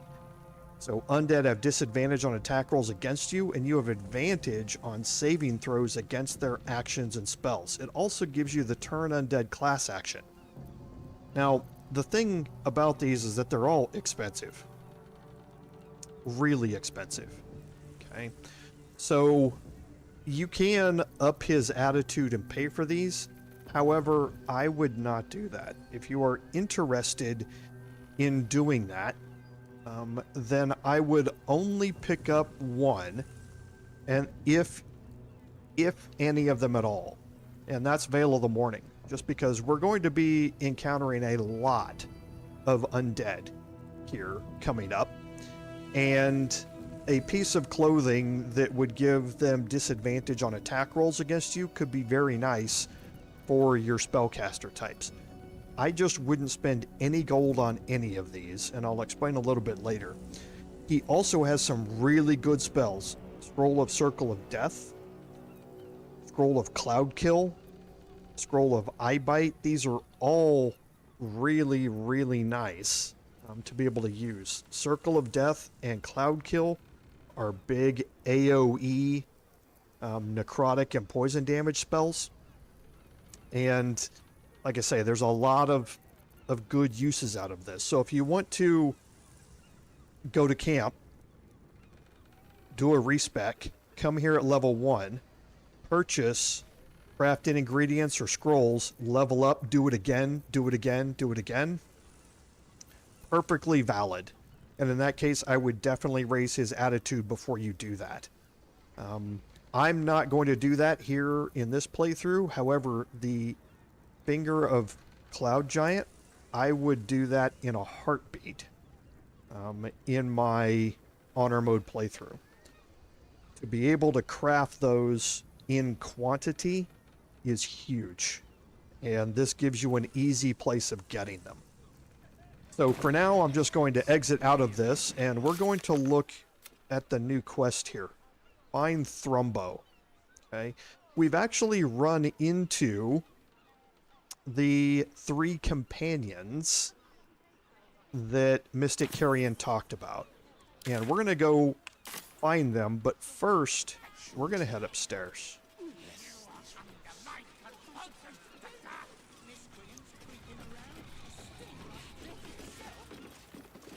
Okay, there's a door here. Careful, I bite. You don't have to be in hiding to be able to do this. What fun.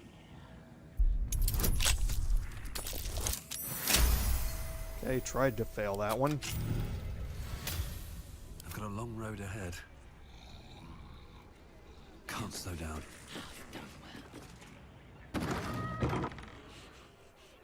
Okay, so we're going to head over this way. Ligus here is going to try and prevent us from going upstairs.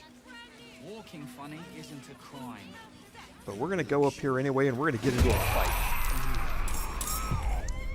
fight. Okay, so there's a lot of enemies up here. We have ghouls, which we've encountered before. We also have gas, which we have again encountered before. No choice but So to keep going. what we're gonna do with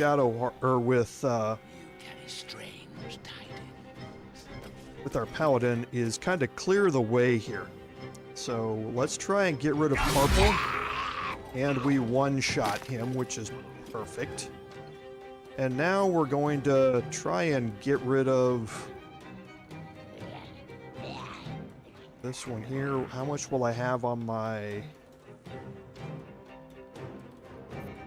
Let's actually do this instead.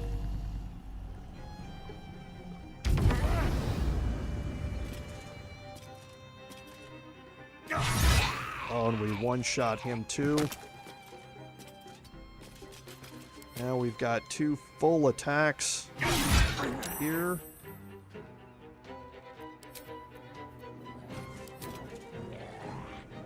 Oh, just so strong. So strong. Let's end this. Okay, Shadowheart, I'm going to move up. Onward.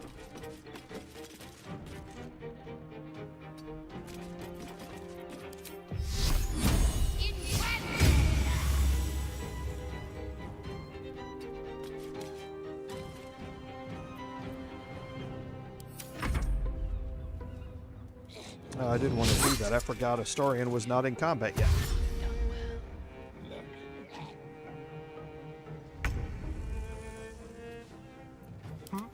For some reason, he's still not in combat. Ready or not. So we will take advantage of that. And they are immune to poison, but not necrotic. Don't need a crit. Oh, don't even need Withering Cut.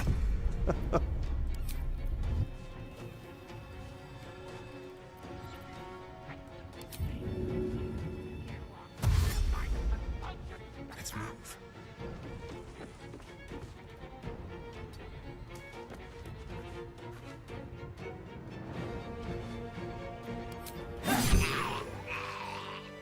Didn't need it there either. Okay, so that was incredibly easy. Okay, so up here you have this room back here at the back.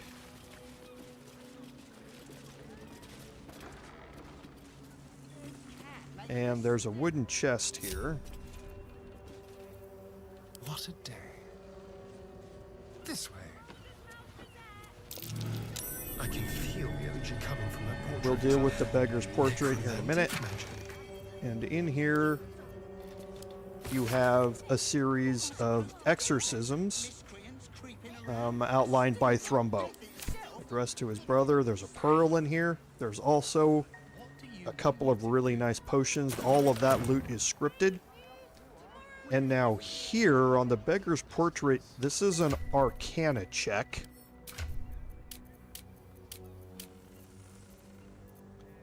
So Gale is the best one for that. I'm ready. Whatever it takes. About my magic. On it.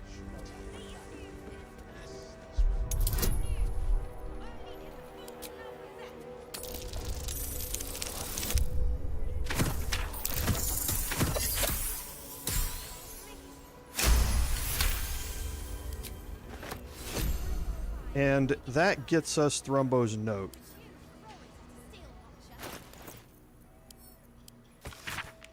If you read this, this is where you learn that where Thrumbo formed his little resistance or revolution, so to speak.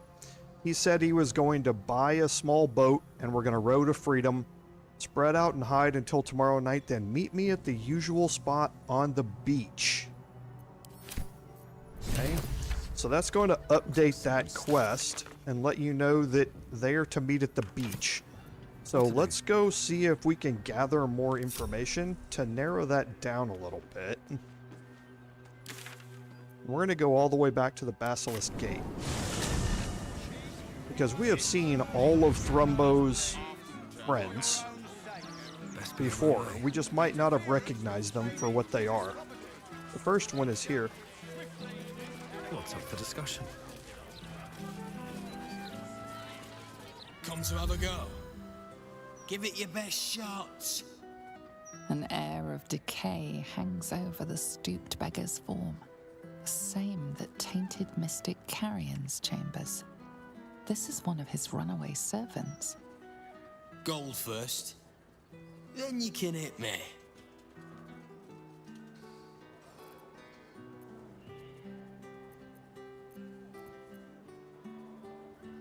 Carrion sent you. Shit. Don't think about trying anything. I'll fight back. Okay, and we have some different options here. We do our persuasion option, which is going to give us our best bet here.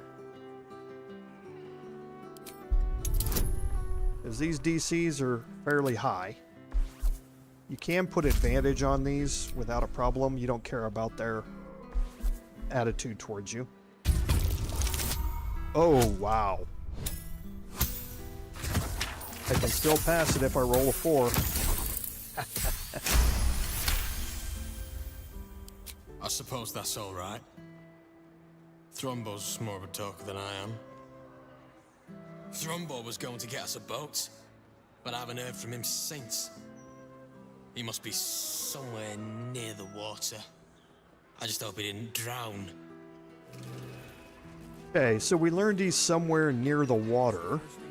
Okay, so the next place that we're going...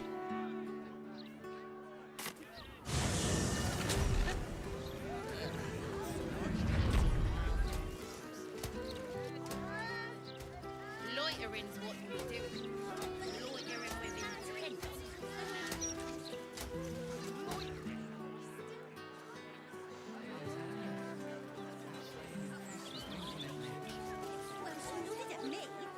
is up here into the graveyard. And Morbus is right here. Let flowers say what words never can.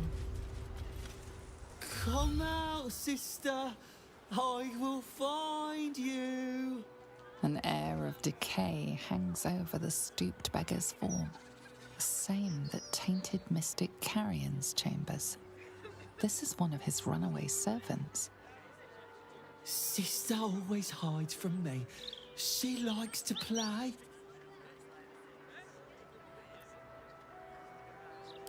Thrumbo said not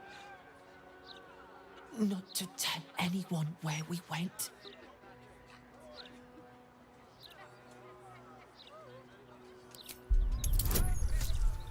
If you don't let them know that Mystic Carrion is involved, then your DCs are significantly easier. I rolled a 1 and a 2 last time, and I rolled a 19 and a 20 this time. I can. That's good, because I like you. You're nice, like Thrumbo. He told me what to do, but he said it very quickly. I didn't understand. All I remember is down the stairs, across the sand, down the stairs, across the sand. Okay, so down by the water, and now down the stairs and across the sand. The next place that we're going, and give me just a second.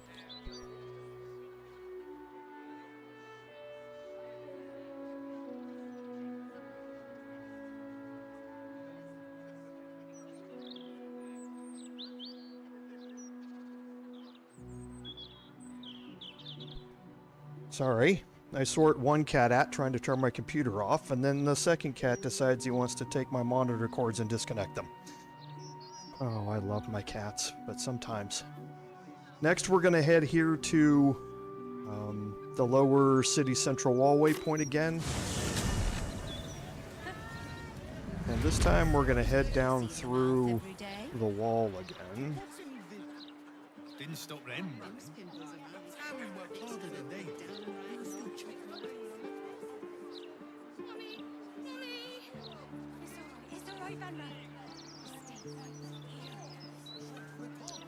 Okay, Sacrum's right here.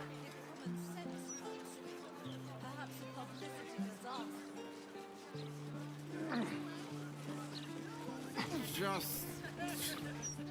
yes. Arms for the poor?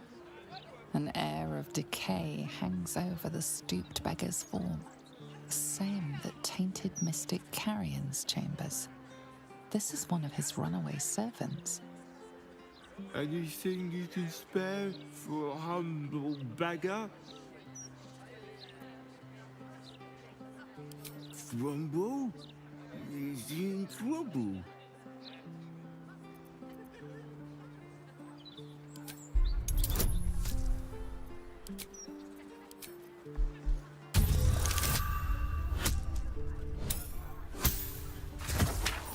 Boy, I am just rolling 1s and 20s. That seems to be it today. You do seem the honest type. I can always tell. Thrumbo had a plan. He was going to find us an abandoned house. Somewhere to hide away from Carrion. Okay, so now we know that it's an abandoned house that they were looking for. So the obvious place for us is down here somewhere. This is where we have a beach. We also have a beach down here, but there's no house down here. Okay, so let's head to Heapside Strand. And again, down the stairs and across the sand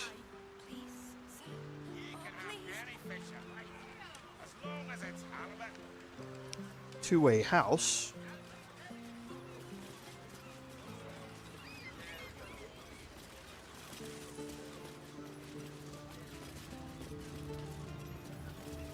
Property of Vonane. Do not disturb.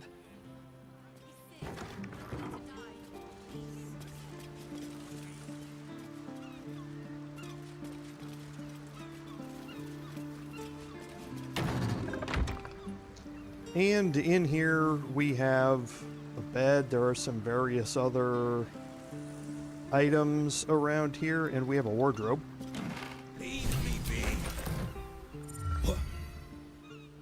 What are you doing in here? The man's stench is unmistakable. Death, decay, despair. This must be Thrumbo, the runaway mystic Carrion was so eager for you to retrieve. This is my spot. Go on, find your own.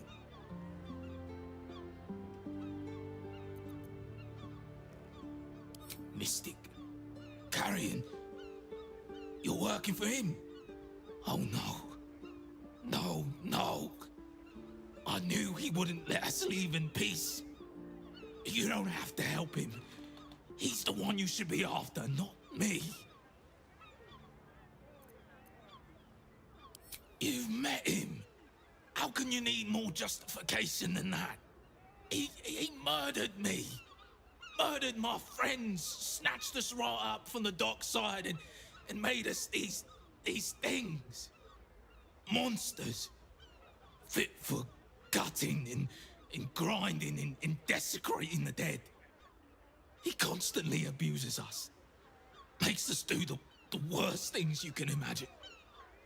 There used to be 5 of us. My friend Talus, he couldn't take it anymore. One day, I saw him drive a coffin nail right through Carrion's skull. Then another, and another. We thought he had done it. Freed us all. Then when dawn came, Talus seized up suddenly like something had got a grip of him. We ran to help. But he just exploded. I got so much blood and pulp in my eyes. When I look back, Carrion was just stood there, completely unharmed.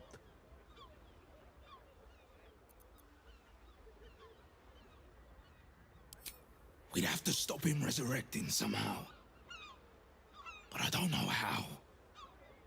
Since Talus died, I've been watching Carrion, trying to figure out his secret, and I think he's a mummy lord.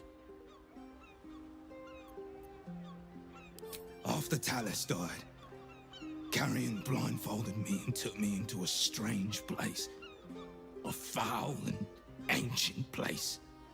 Somewhere the living wouldn't dare to tread. Down there, he showed me a jar. said it contained the secret to eternal life. And if I behaved, he would share it with me. I think it was his heart. I'm not stupid. I know what he did to my friend. Gods, how I'd love to smash that bastard jar. That's how you kill mummy lords, you know. I'm not sure, but in the house, beneath Carrion's salon, there's a chamber. He never lets anyone down there, so it must be hiding something important. Perhaps it's there. But be careful if you return to Carrion. He'll know you spoke to me.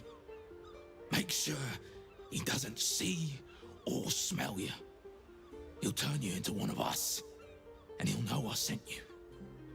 I don't want to die like Talus did. I want to live. Well, you know what I mean. Okay, so that now starts the End Mystic Carrion's Immortality quest. So we are 3 deep in quest lines here, starting from Free the Artist. And we could actually be 4 deep if we had gone a bit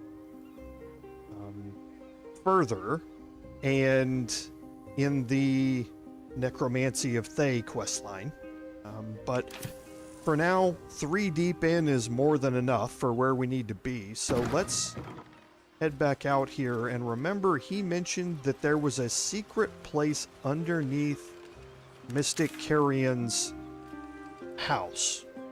Okay. And that means we're going to head back over here. We'll just save us a little bit of time. Now, there are multiple ways in here. And I'll actually show you this one as well. Okay, so underneath here is a hole. Okay, we can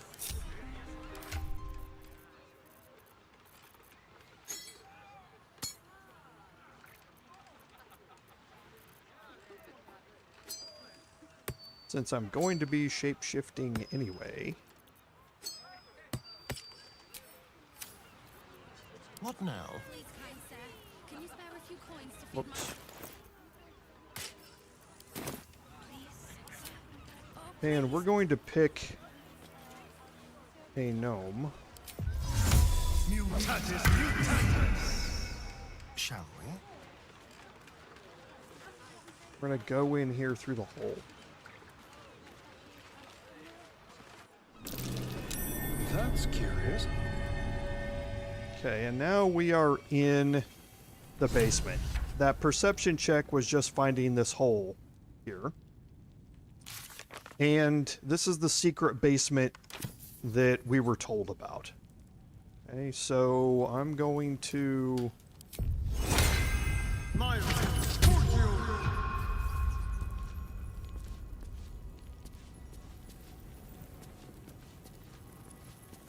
move down in here. We've got a couple of things. There are some things that we can search. There's always some really good scrolls here.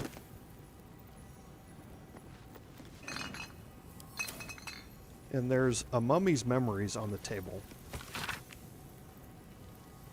Okay, so this is confirming that he is a mummy lord. Here he has kind of taken over a spot here in Baldur's Gate, catering to the wealthy in the upper city, using his necromancy abilities. And what would Carrion be doing down in the ruins under the city? Okay, and that's going to update the quest again. So, that he has an ancient lair somewhere, and we might need to go looking in the sewers for it. We'll pick up the elixir of necrotic resistance while we're here. Some nice potions in here.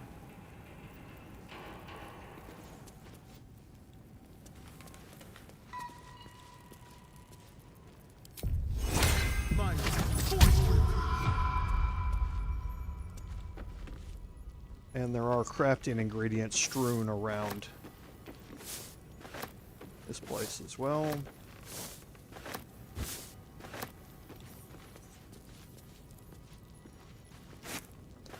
And there is a ladder. Now this ladder takes you up to the ground floor of Mystic Carrion's house, inside of a little room that is not accessible from the ground floor.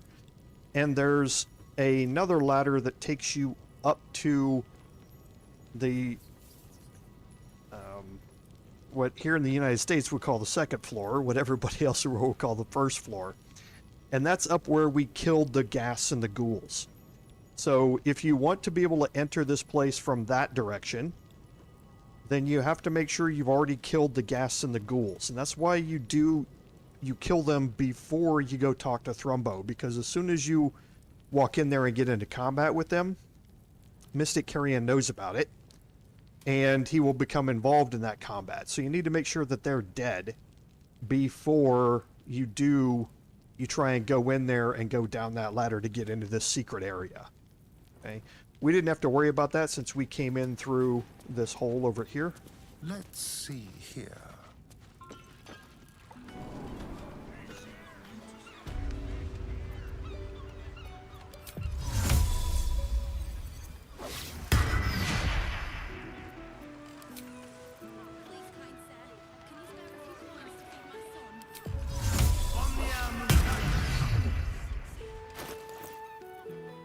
Okay, and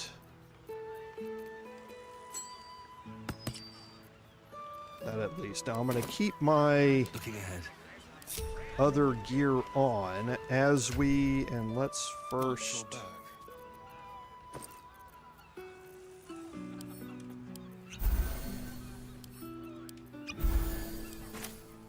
All right. get these back up real quick.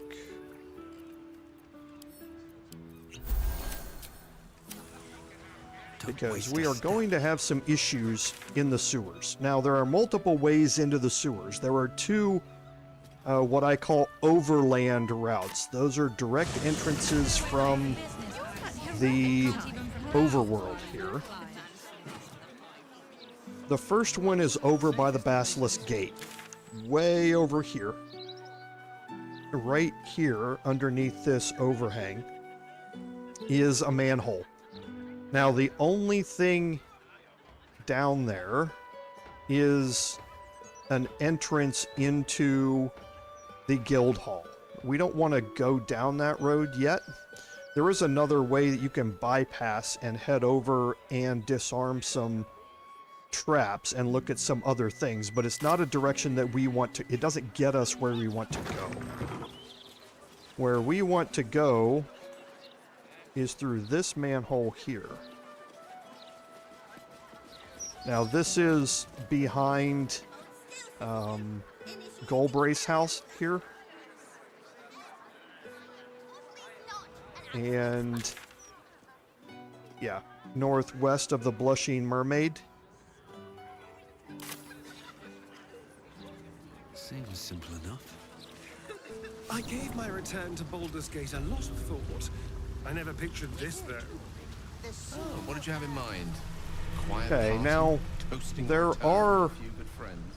some grease methods and Greaseballs down here, which are in a fight with some absolute cultists who came out on the wrong end of that. Like a recipe for disaster. And you can, they're non-hostile right now, so you can attack them if you want. That's something we're not going to deal with now. We're actually going to head down this way first.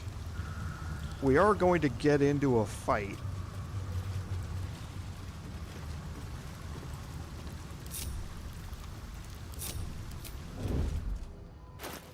So actually I will want to put this stuff back on for Astarion.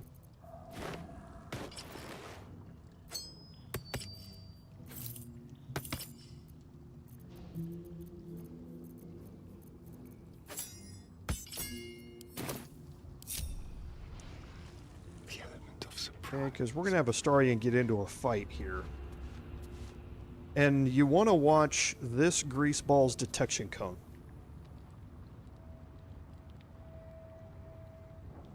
I want to eventually try and get over here.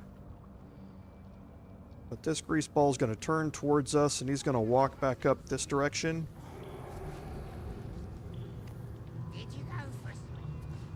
And when he turns around, I'm going to walk down towards him and get off a sneak attack, and hopefully get a surprise round out of it.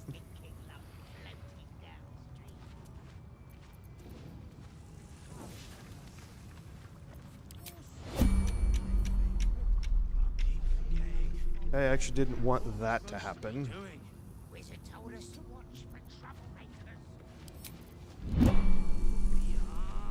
I want the other one the back one facing the other way.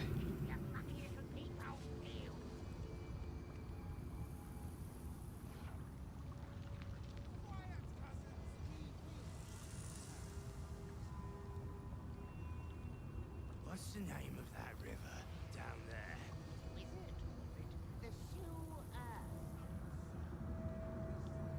Whatever it's called, it's impressive. You know, I'm not even. Then, as soon as I say I'm not going to worry about it, he turns around and starts looking this way, like he's going to come walking back this way. I'm not going to worry about it. I'm just going to get into this fight. But I want one of them turned away. Which they are right now.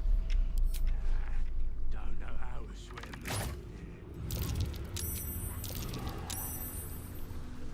Okay, so they're not in combat, so...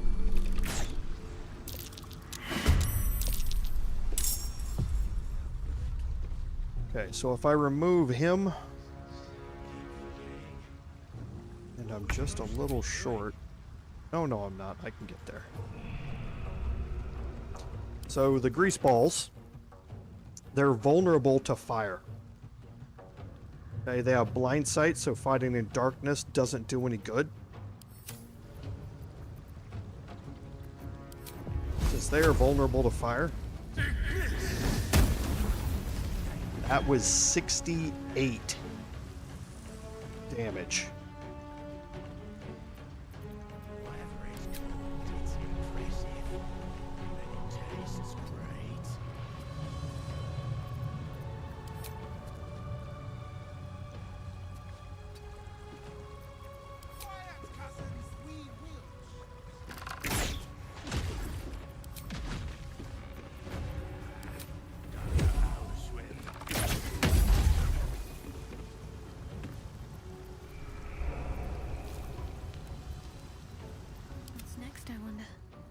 Shadowheart also has a firebolt cantrip.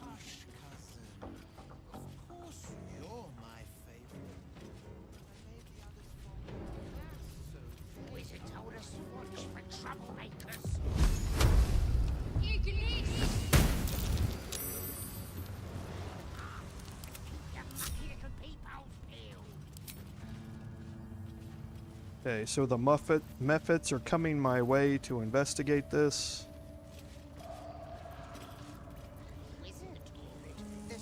I'm going to be quick on the enter turn-based mode button.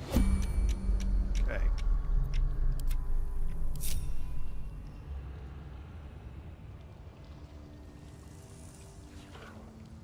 So now we have Grease Mephits also involved in this, and they are also vulnerable to fire. They have a death burst, just like the other Mephits we've seen in the past, so you don't want to be near them when they blow up, when they do 2d6 force damage. We can also take advantage of that because they have really low hit points. I have to survive this.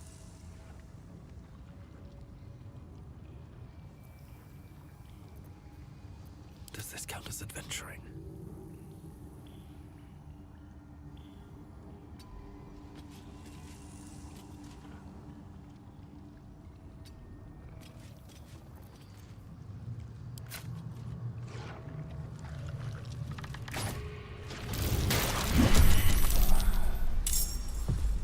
Okay, and that's a perfect example of what happens, using their explosions to deal damage to everybody else around them. So we're gonna see if she can actually reach it from here. I don't think she can, but nope, she can. He's got to move to there. That's a bad place to move. That'll work right there.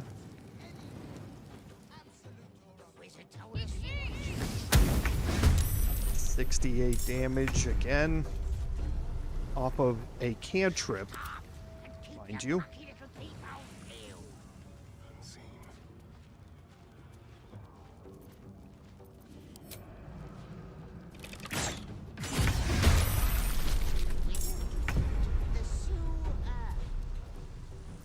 Where did he go?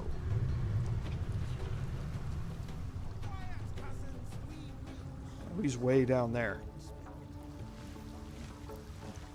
Yeah, he's way down here. This one started to come into combat. Okay, interesting.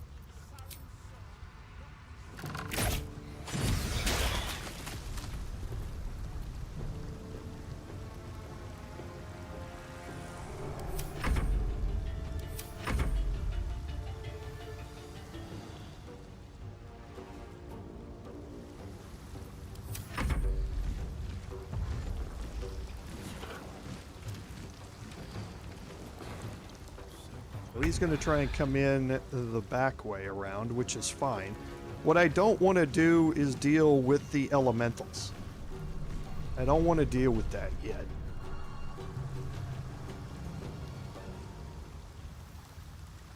My knees are starting to ache.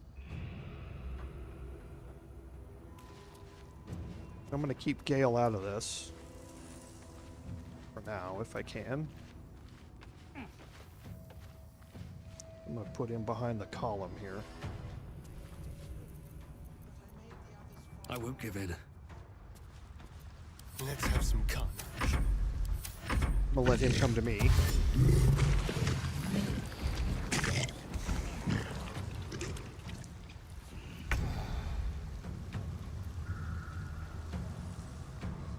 Okay, so one more dash, maybe?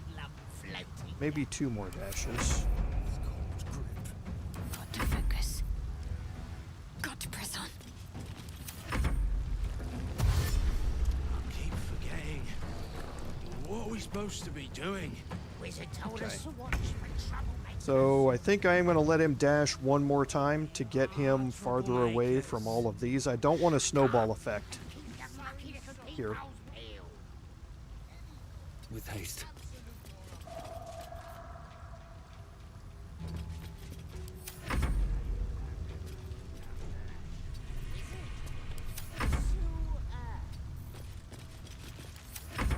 Whatever it's called, it's impressive.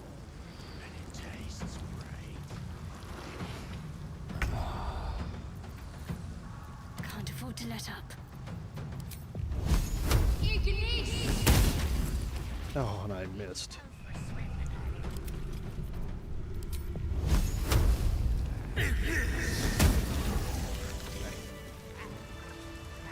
Perfect.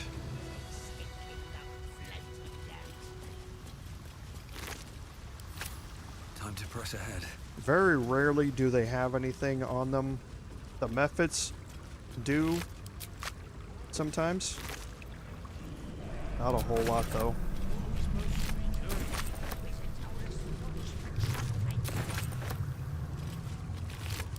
Okay. And now I don't actually have to go. Wish to live in more interesting times. Around Best be on my way. this back way. But you can go through this room here to avoid more Greaseballs or that entire method encounter if you can just take out the first couple.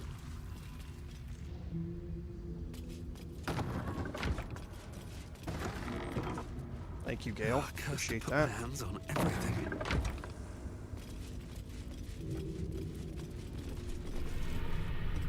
Okay, and we're gonna continue on down this way.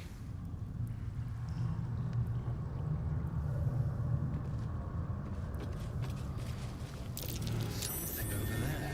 Now in here, actually we'll do this a little more systematically than I was planning to. I wonder what the next move is. you have these stones, Onward. Ever onward. where are you going?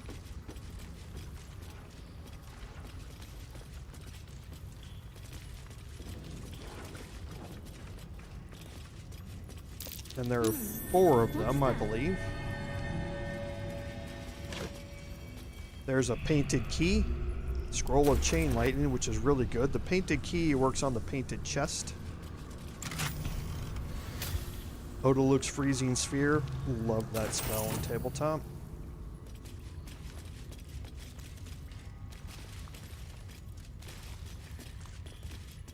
Should be another loose stone up here.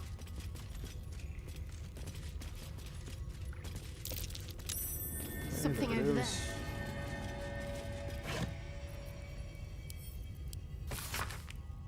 You have an incomplete journal here. And then this is all about a searching quest, so to speak, that we're going to get a little bit of hint into here in a second. That might be worth a look. Here's the 3rd one. Some crafting ingredients and potions. And then that 4th one is on here. There.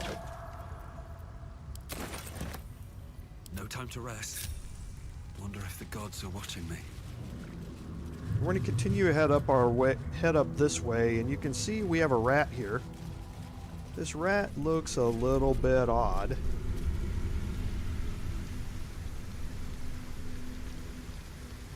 Okay, and it's listed as a cranium rat. I have something to ask. We watch, we wait. Squaw! It's not safe here. It's too late for me, but not for you. Run as fast as your legs can carry you. Okay, Lae'zel. We know Lae'zel's been captured, so maybe she got free. Orin the Red. She seized me from our camp, bore me here to Baal's enclave. She slit my belly and filled her cup with my blood. A toast, she said, to her false god. She told me when her cup ran dry, she'd come for the rest of me. I'm done for. I will hold her off as long as I'm able. Run while you still can. Don't even think about fighting her. This foe is too powerful. Okay, this doesn't sound like Lae'zel at all. The reason you're getting this cutscene here is because we did not have the encounter with Orin in our camp. Okay, we saw that in the Bard playthrough, where Orin showed up and in disguise as Lae'zel and took the child hostage and threatened to kill her. Here, we haven't had that encounter in our camp yet, so we're having this encounter here to learn about it. This is where we find out that Lae'zel has been kidnapped. Instead of learning about it in camp, we're learning about it here. Okay, but I'm going to choose this option down here. You'd underestimate Orin the Red. The last mistake you'll ever make.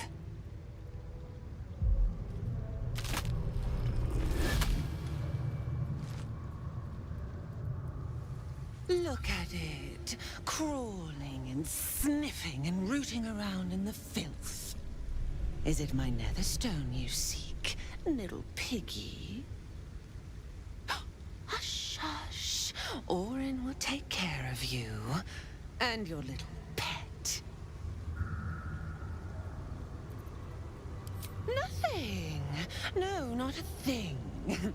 Still gasping and gagging on the foul airs of Baal's temple. I will not slice. Her kind die too easily. The Murder Lord demands a better offering. Something new, sticky, sweet, and delicious. He wants you.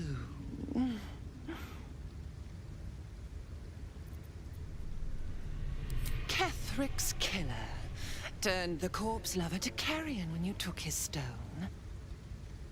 Oh, but he was a dull kill. No blood to spill, no guts to rip. A desiccated husk, all dust and hollow. You must be sharpened before you set your edge against my skin.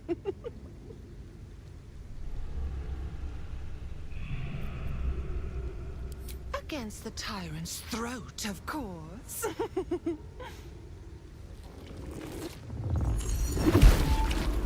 You've heard Gortash's whispers. I see how your skull swarms with his promises. He whinges and wails over the crown of Karsus, wanting to command it without me. Oh, how I long to slit his poxy smile from ear to ear. But I can't touch him. He bound my blade when we first conspired. Gortash didn't want me at first. Didn't trust me. Got me to wag my tongue, swear an oath, never to hang him from the hooks. Drip train him into father's open jaws. You must kill the tyrant. Take the netherstone from his corpse and bring it to my temple. There we slice and shred each other. The survivor claims the stones. What's left of the other is bars. Agree, and I will bring my assassins to heal. They watch you always, longing to spray the crimson from your veins. Refuse me, and you'll learn what happens to those who defy Baal's doctrine.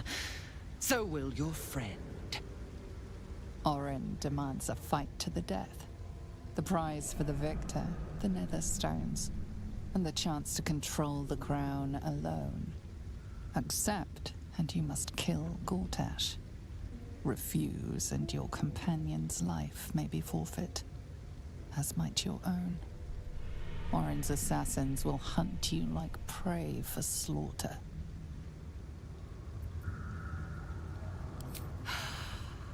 Promise of slaughter, of pain and humiliation, and the sound of blood dropping into the gutter. Do not underestimate his steel watch. Seek their cradle in the lower city and skewer their skull meat.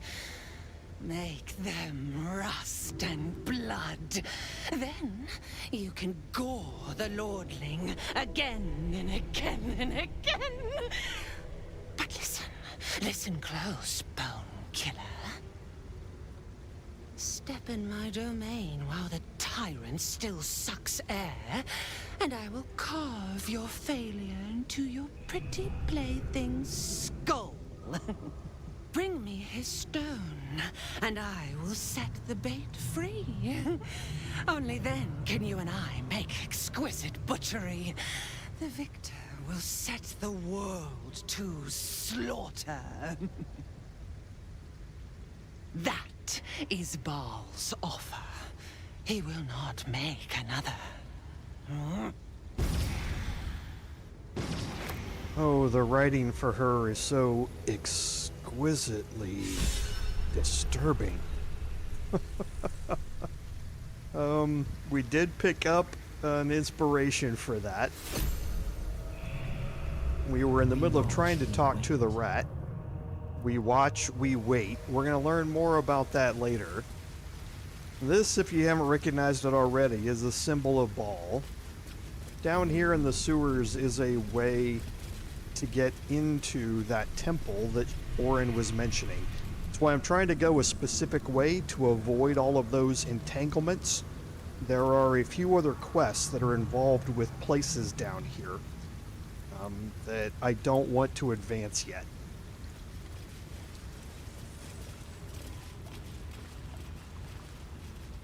And here is a voiceless penitent. The penitent looks at you silently, expectantly. The penitent doesn't respond, holding your gaze almost unblinkingly with his. Any of the other choices here are going to result in the same dialogue. There is the slightest flicker of acknowledgement in his eyes. Okay, so you can trade with Penitent Bereki. Now, here is the second of the 3 Druid subclass-specific armors. This is for the Circle of the Moon Druid. So you gain temporary or 22 temporary hit points after casting Wild Shape. That's a huge bonus to your Wild Shape hit points. While those temporary hit points are active, reduce all oncoming damage by 1. So very, very useful. You have a +2 bonus to armor class. You have advantage on saving throws against spells. This effect persists while using your Wild Shape. So your Wild Shape becomes significantly stronger here with the Circle of the Moon armor here. And this is, again, Circle of the Moon is meant to be focused around being in Wild Shape all of the time. And this really helps start making your Wild Shape much more viable in the end game. Up until now, it's been a little bit hit and miss. Even with some of the higher leveled shapes, this really helps bring it up to another level here for the end game. And you also have the Bone Spike helmet. Now, this is meant to be a barbarian specific thing. When you rage, hostile creatures in a 3-meter radius must succeed a wisdom saving throw or take 2d4 psychic damage. And it also has intimidation +2. It also gives you menacing attack as a weapon action, which is per turn. Okay, so this is not necessarily just a barbarian type helmet. This is a per turn thing here for your menacing attack. So this is incredibly useful, and it is relatively cheap. Now, if you're looking to buy them both, again, you're above 1,600 gold, which at level 1 is the limit. So if you're buying them both, it would be useful to raise his attitude up and get the price of these down. But I'm not gonna buy the Armor of Moonbasking. I don't need it here. So I'm going to just buy the Bone Spike helmet. He also has, again, really, really good crafting ingredients.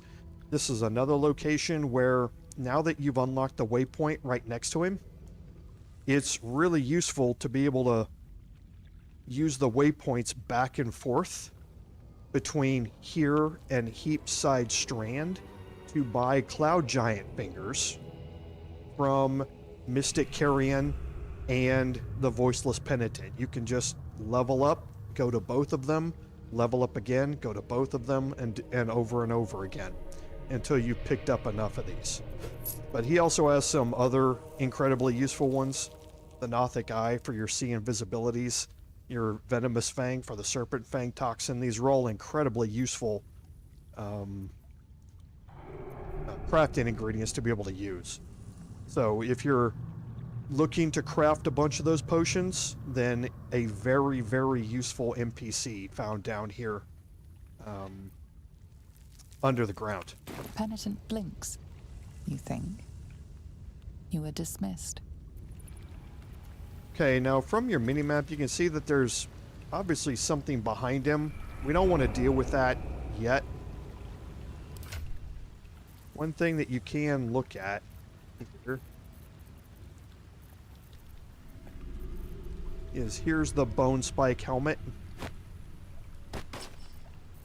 So putting this on gets me the menacing attack melee. Okay, so you can see it adds in another D4 damage on top of it. So the menacing attack for your melee is incredibly useful. Now, Baldurins right now, for the stun immunity is incredibly useful. Also, the on heal benefits, especially if you have Broodmother's Revenge right now, can be incredibly useful as well.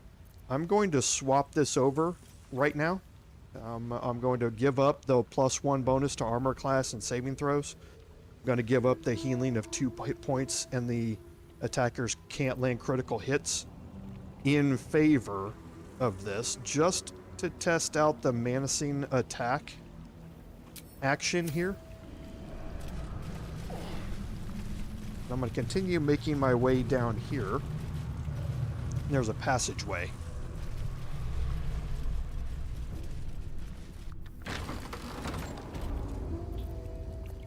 Okay, now in here there are some dead adventurers, and this updates the quest. We found the ancient lair here. These 3 quests advanced after talking to Orin. So we found his lair. We should look for other clues around here. So we can look at the dead adventurers.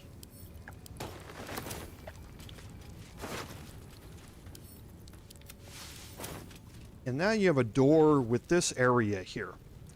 One thing that you want to be aware of is that you want your entire party inside this room if you don't have someone who is capable of soloing this room. Now, I am almost positive that my Paladin could solo this room. So I wouldn't necessarily need to bring everybody in here, but I'm going to bring everybody in here because once this encounter triggers, this door will close and it will lock. So if you left anybody out here in this antechamber, they won't be able to get back in here. So now what I'm going to do is kind of move over this way, and I'm going to break my group when I do this. Can't afford to stay idle. Onward then.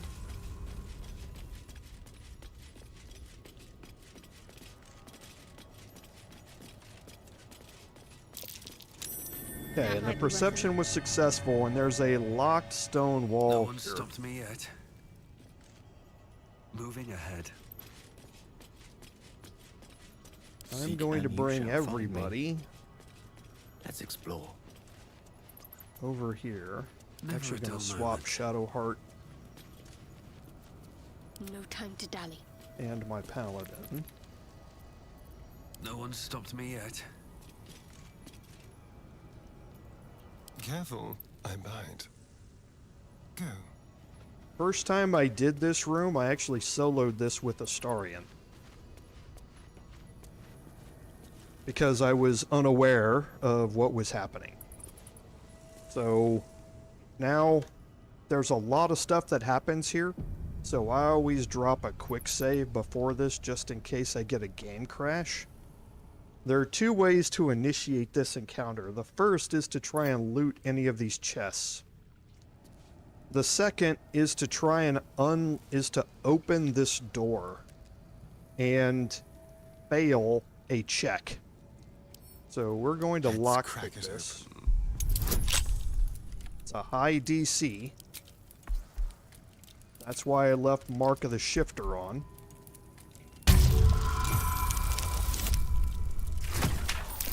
Wow.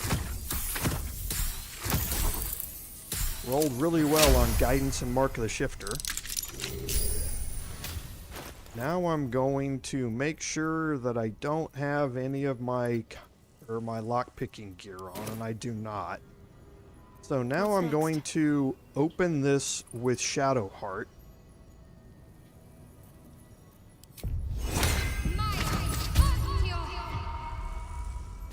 Better get to it. Okay. And we rolled first on initiative. That's great. So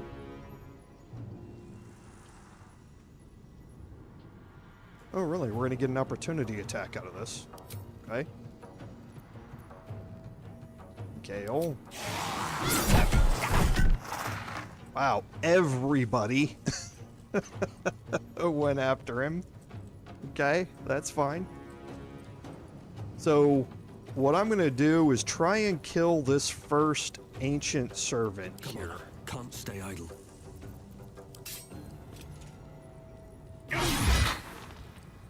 I'm gonna be able to without any divine smites. I will save the divine smites. Okay. Now I'm gonna move everybody in here, and I'm gonna get Historian kind of out of the way.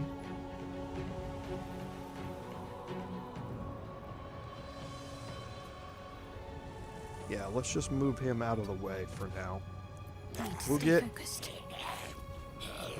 everybody else in here. Why can't she? Oh, because she can't get in there yet.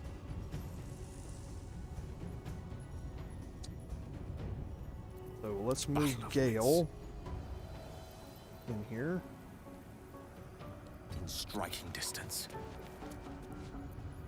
What should I Now do? we'll move Shadowheart in here. Heading there.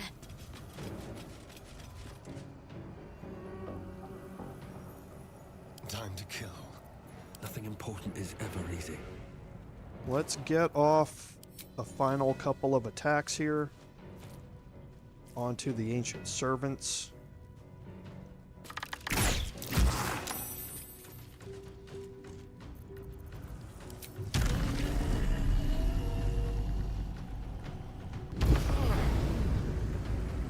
Shall we dance? Now I'm going to move Astarion back.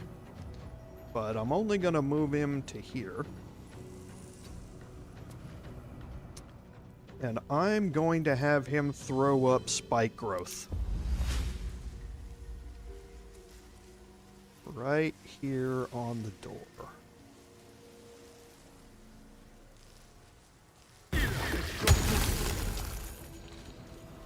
Okay.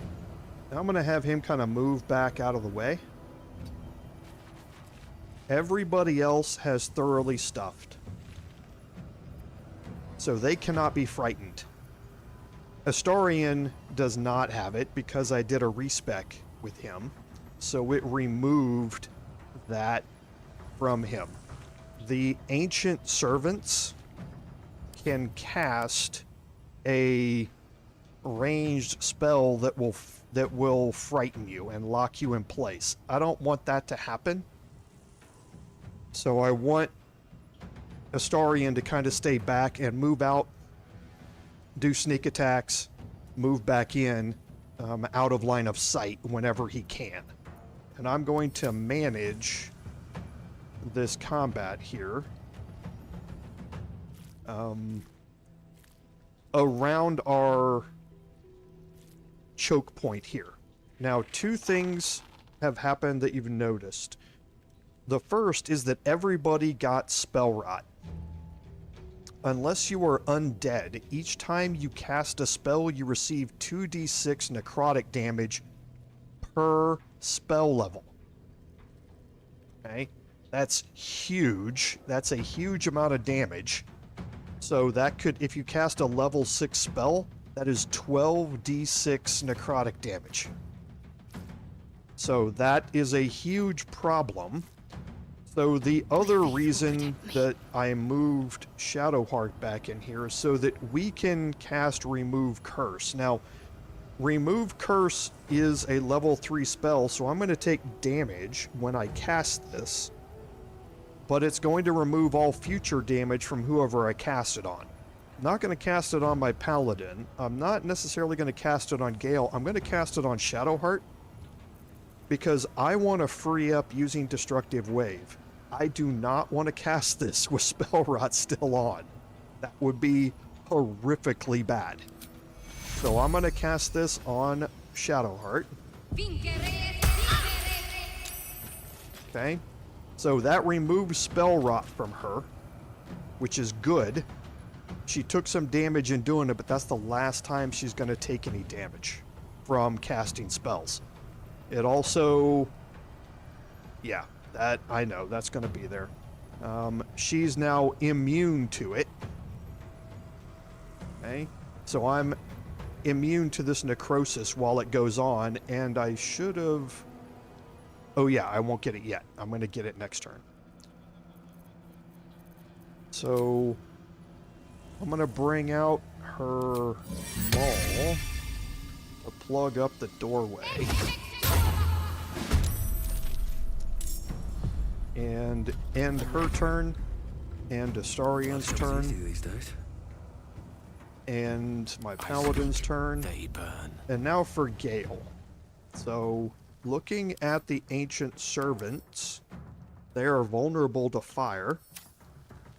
The Greater Zombies don't have any resistance to it, but they're not vulnerable to it either.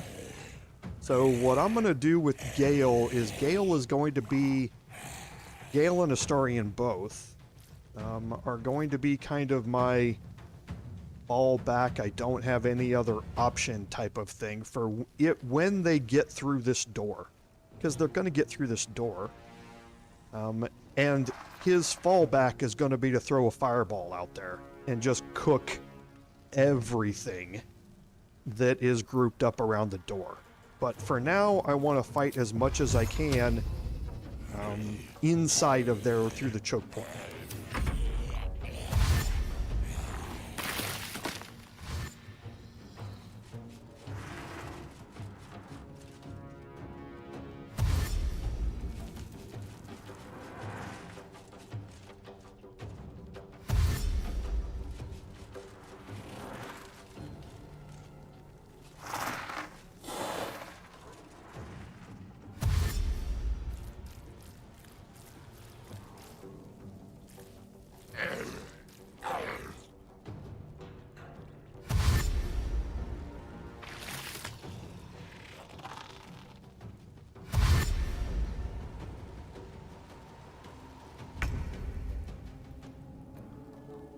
Okay, not going to do anything here.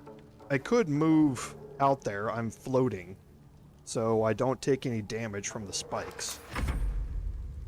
But I'm going to let them come to me, and I'm going to plug up this doorway.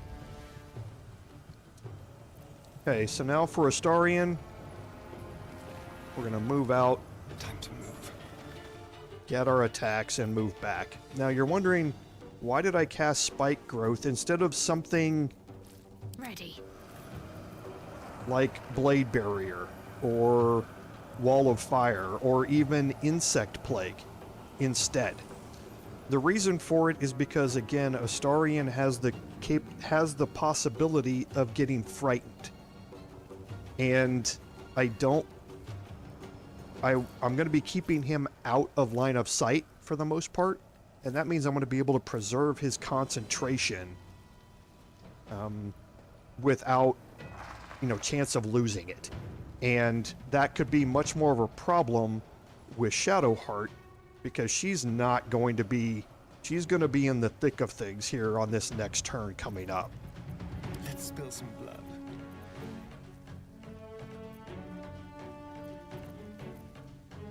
So we're going to go after the Ancient Servants again.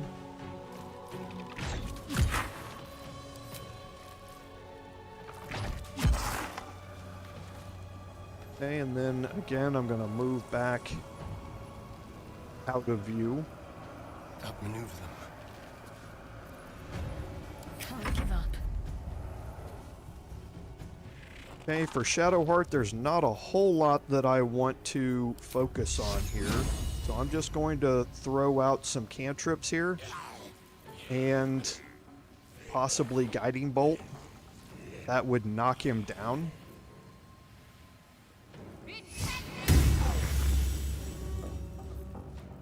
Nothing will stand in my way. So now here I have ranged Eldritch Blast with Repelling Blast. And this is huge.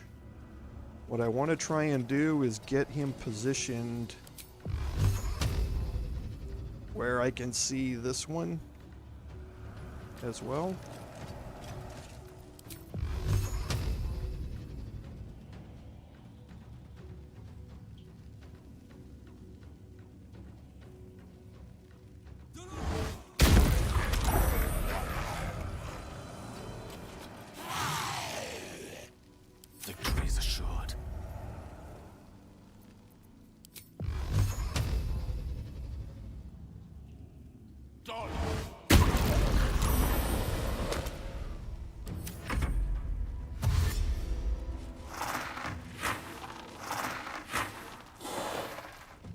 Look at all of this damage that is just stacking up. Spike growth is so good.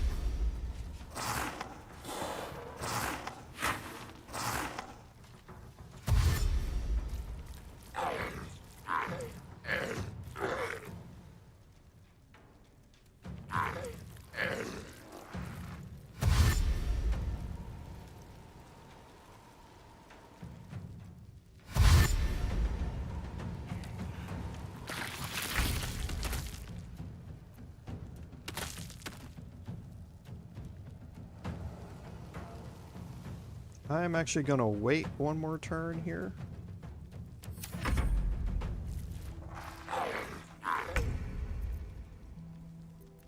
I'm ready.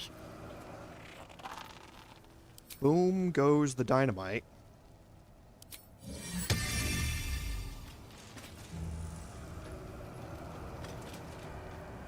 On my way.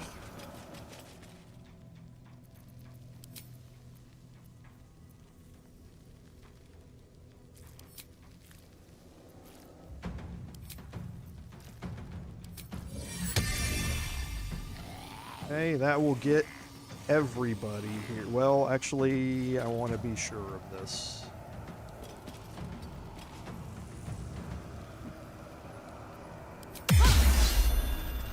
I don't want to mess this up by it not being line of sight. Or it being line of sight. Yeah. So let's make sure that's at Radiant. Is.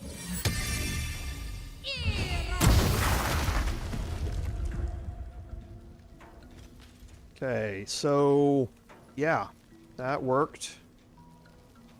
Okay, so one thing it did not do though is did not stack up arcane acuity for multiple targets that I got hit. That's what I wanted to test. Because I hit, what, 1, 2, 3, 4, 5 targets, or 6 targets with this. So I should have racked up 12 stacks of arcane acuity. But I did not. It only counts it as 1 because it was 1 spell cast. So, going to have to remember that. And I will probably swap that helmet out. Because it just doesn't really work as well here. It's going to work much better on the Bard playthrough with the reverberation build of that Shadowheart, as opposed to this one. Shall we cut and run?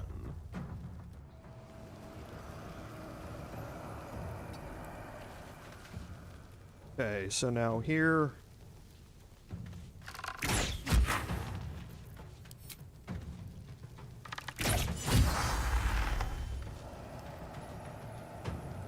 Step quick. What now?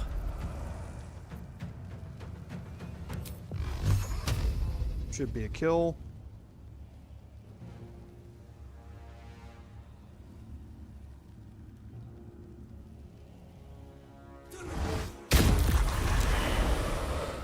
Got 2 kills.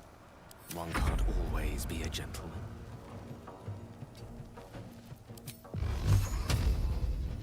Not going to be able to kill either one of those.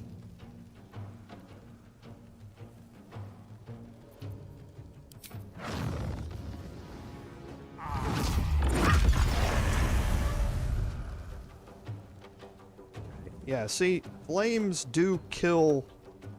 Oh no, so it still says spikes. Okay, so flames don't kill spikes. So yeah, fireball's just OP in this scenario.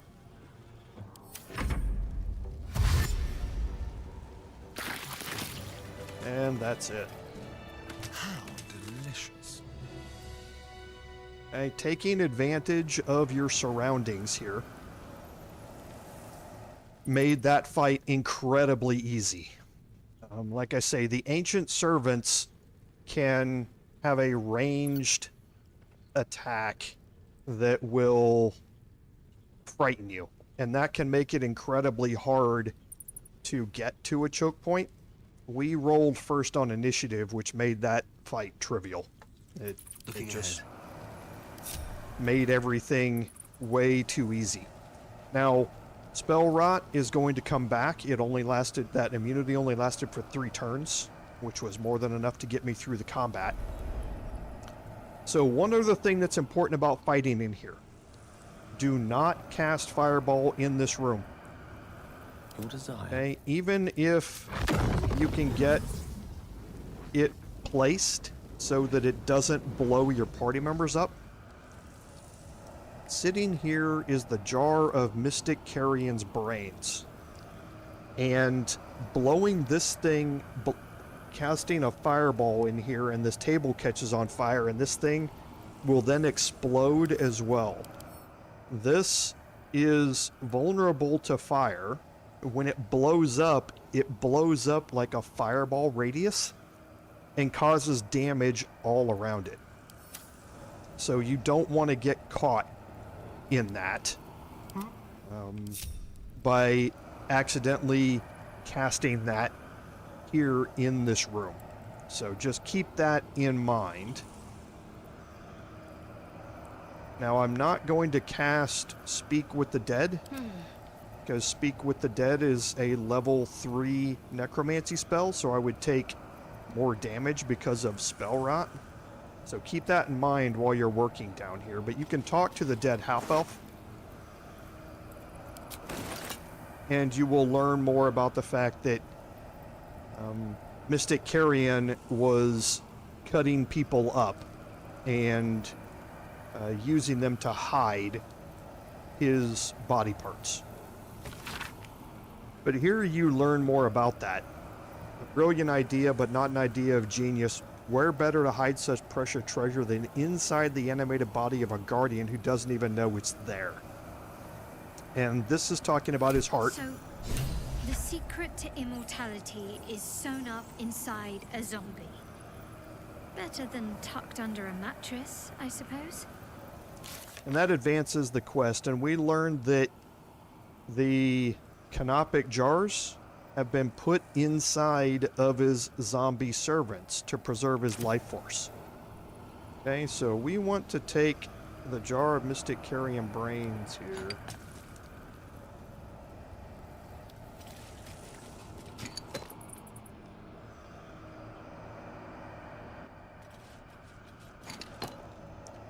We're going to move it out here. We're going to move back a little bit. We're going to throw a firebolt at it. See what I mean? Don't want to get caught up in that explosion while you're fighting in this room. That is one of 3 additional jars that you can find that you want to blow up. Now, there are his brains, his lungs, and his liver. Okay, now here's a gilded chest. Moving. I don't know what's happening with that body, but it looks very creative. Easy. Okay, it's a high DC, so how about we go put our thief gear on.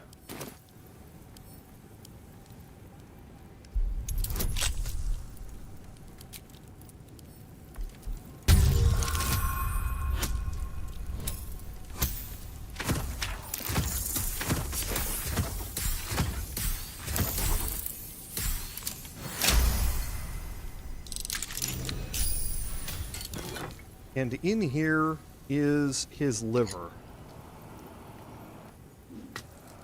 Okay, you want to be sure when you're handling this that you do not throw them.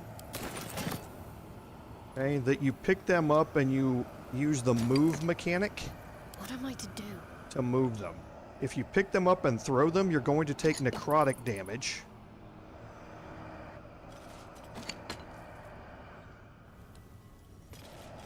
When you do it.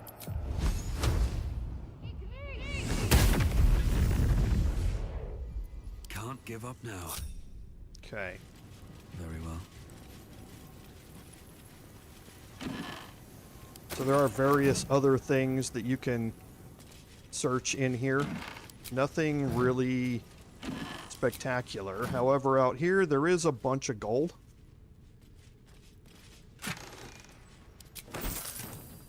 Every one of these chests has gold in it. And I think searching them all you get something just under 1,000 gold. If I remember the calculation right.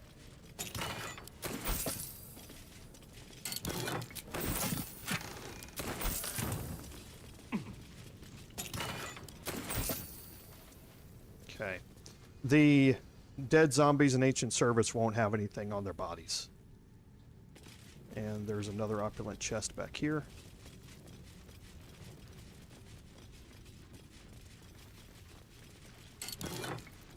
And this is going to have scripted stuff in it. The Elixir of Viciousness and Elixir of Bloodlust are two of the best items in the game. Up here you learn some more. You can read through these. You can pause these on your own.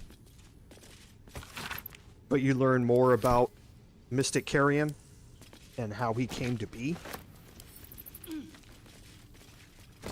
So now we've killed 2 of them, and the last thing we want is the Breaching Pike Staff. I should take that. The Breaching Pike Staff is a pike that does 1d4 force damage. It's a +2 weapon by itself. So, really nice. Again, the necrotic is coming from me, from the Dark Justiciar Gauntlets. But yeah, a weapon that does additional force damage is pretty rare. No time to rest. Okay, so now that we're down here, the next place that we want to head to is...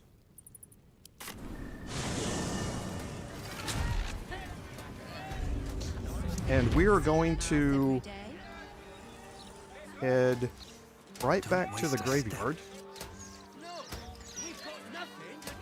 And we'll do this as the last thing that we're going to do today.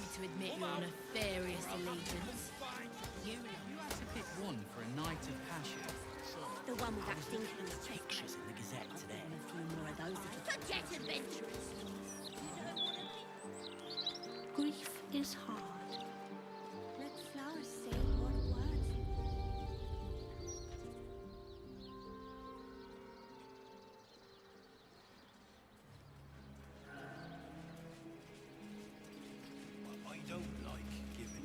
Now the key to the mortuary is on the second floor here inside. Well, hello.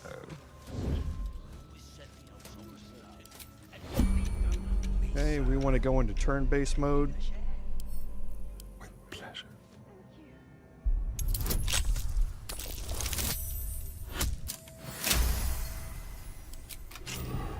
What to do? Stay in a group and go into the mortuary. And now you can exit turn-based mode. Another step forward. And here on the table are his lungs. Don't mind if I do. Okay, now there are a whole bunch of other Death itself. A sure sign of necromancy. crafting supplies and that sort of stuff down here in the mortuary that you can get. We don't really care about many of those anymore, so we're going to go to the heap site. Actually, we're going to go to the Undercity Ruins again.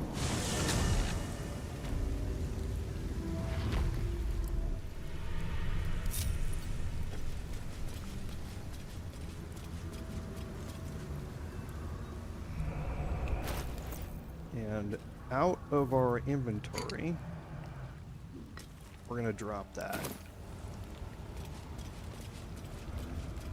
Whatever comes, I'm ready.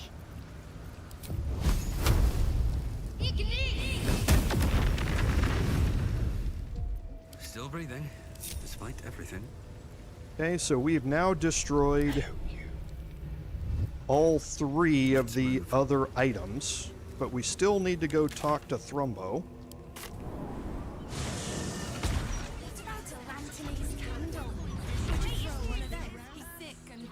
At the ready.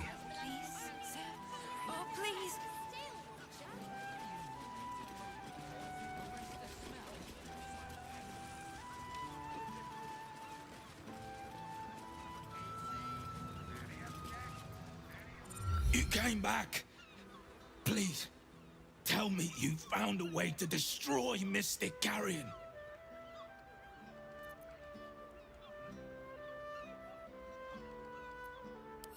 You should destroy them. Get rid of every rotten part of him. Be careful, though. He'll know you did it, and he'll be really angry. Okay. So if you do them one at a time, this is following Seems like the a good quest moment to here. talk. You came back. Please, tell me you found a way to destroy Mystic Carrion. Good riddance to it. But you still need to find the heart.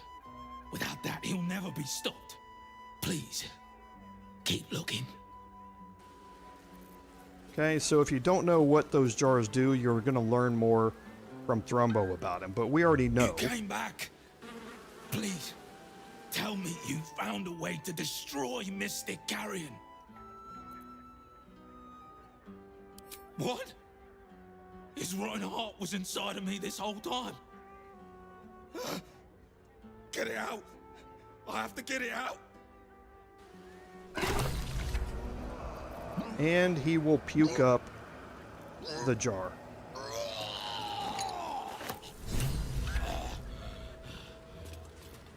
That slimy bastard. He hid it in me the whole time. Please, take that foul thing and grind it to dust. Okay, so we're going to end off the stream by doing that. I go down here to the ruins because it's a nice, safe place to be able to do it. There's nobody around. And this is 8d6 fire damage. So, can cause some serious damage when these things explode. I've got a long road ahead. Okay. There is work to do.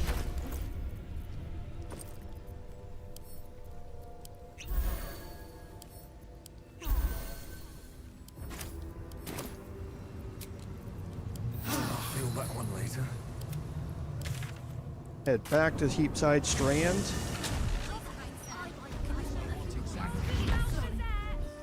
Very well.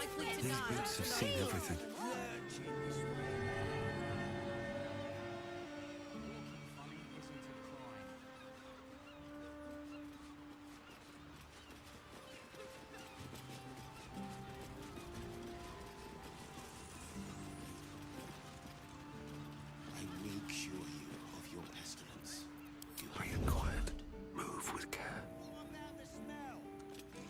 And that is a great place to end the stream today. We will end it on a cliffhanger so that we can start next week's episode with a big fight against Mystic Carrion here. Now, Mystic Carrion is hostile now. You can see the icons are red. We've cleared out the top floors so we won't have any reinforcements coming from there. But there are other things in this room. There are wooden caskets in various locations here. And there are also other enemies in this room that are going to be spawned. So it's not nearly as simple as you might think with Mystic Carrion just standing here. So we are going to take some precautions against that. Now, one thing you notice about Mystic Carrion before we go, I don't know if you were paying attention when we talked with him previously, but Mystic Carrion has a bunch of buffs that go along with him at the start of this quest line. And those buffs are, I'm trying to remember what entirely they are. I'd have to go look and remember what they are. Oh, here they are. So He has a curdled liver buff, which is he's not vulnerable to fire while his liver is intact. Once you blow up the jar, it removes that buff. So now he's vulnerable to fire damage. He has Thoughtless Brain, which means he has a +3 to spell save DC and cannot be surprised while his brain is intact.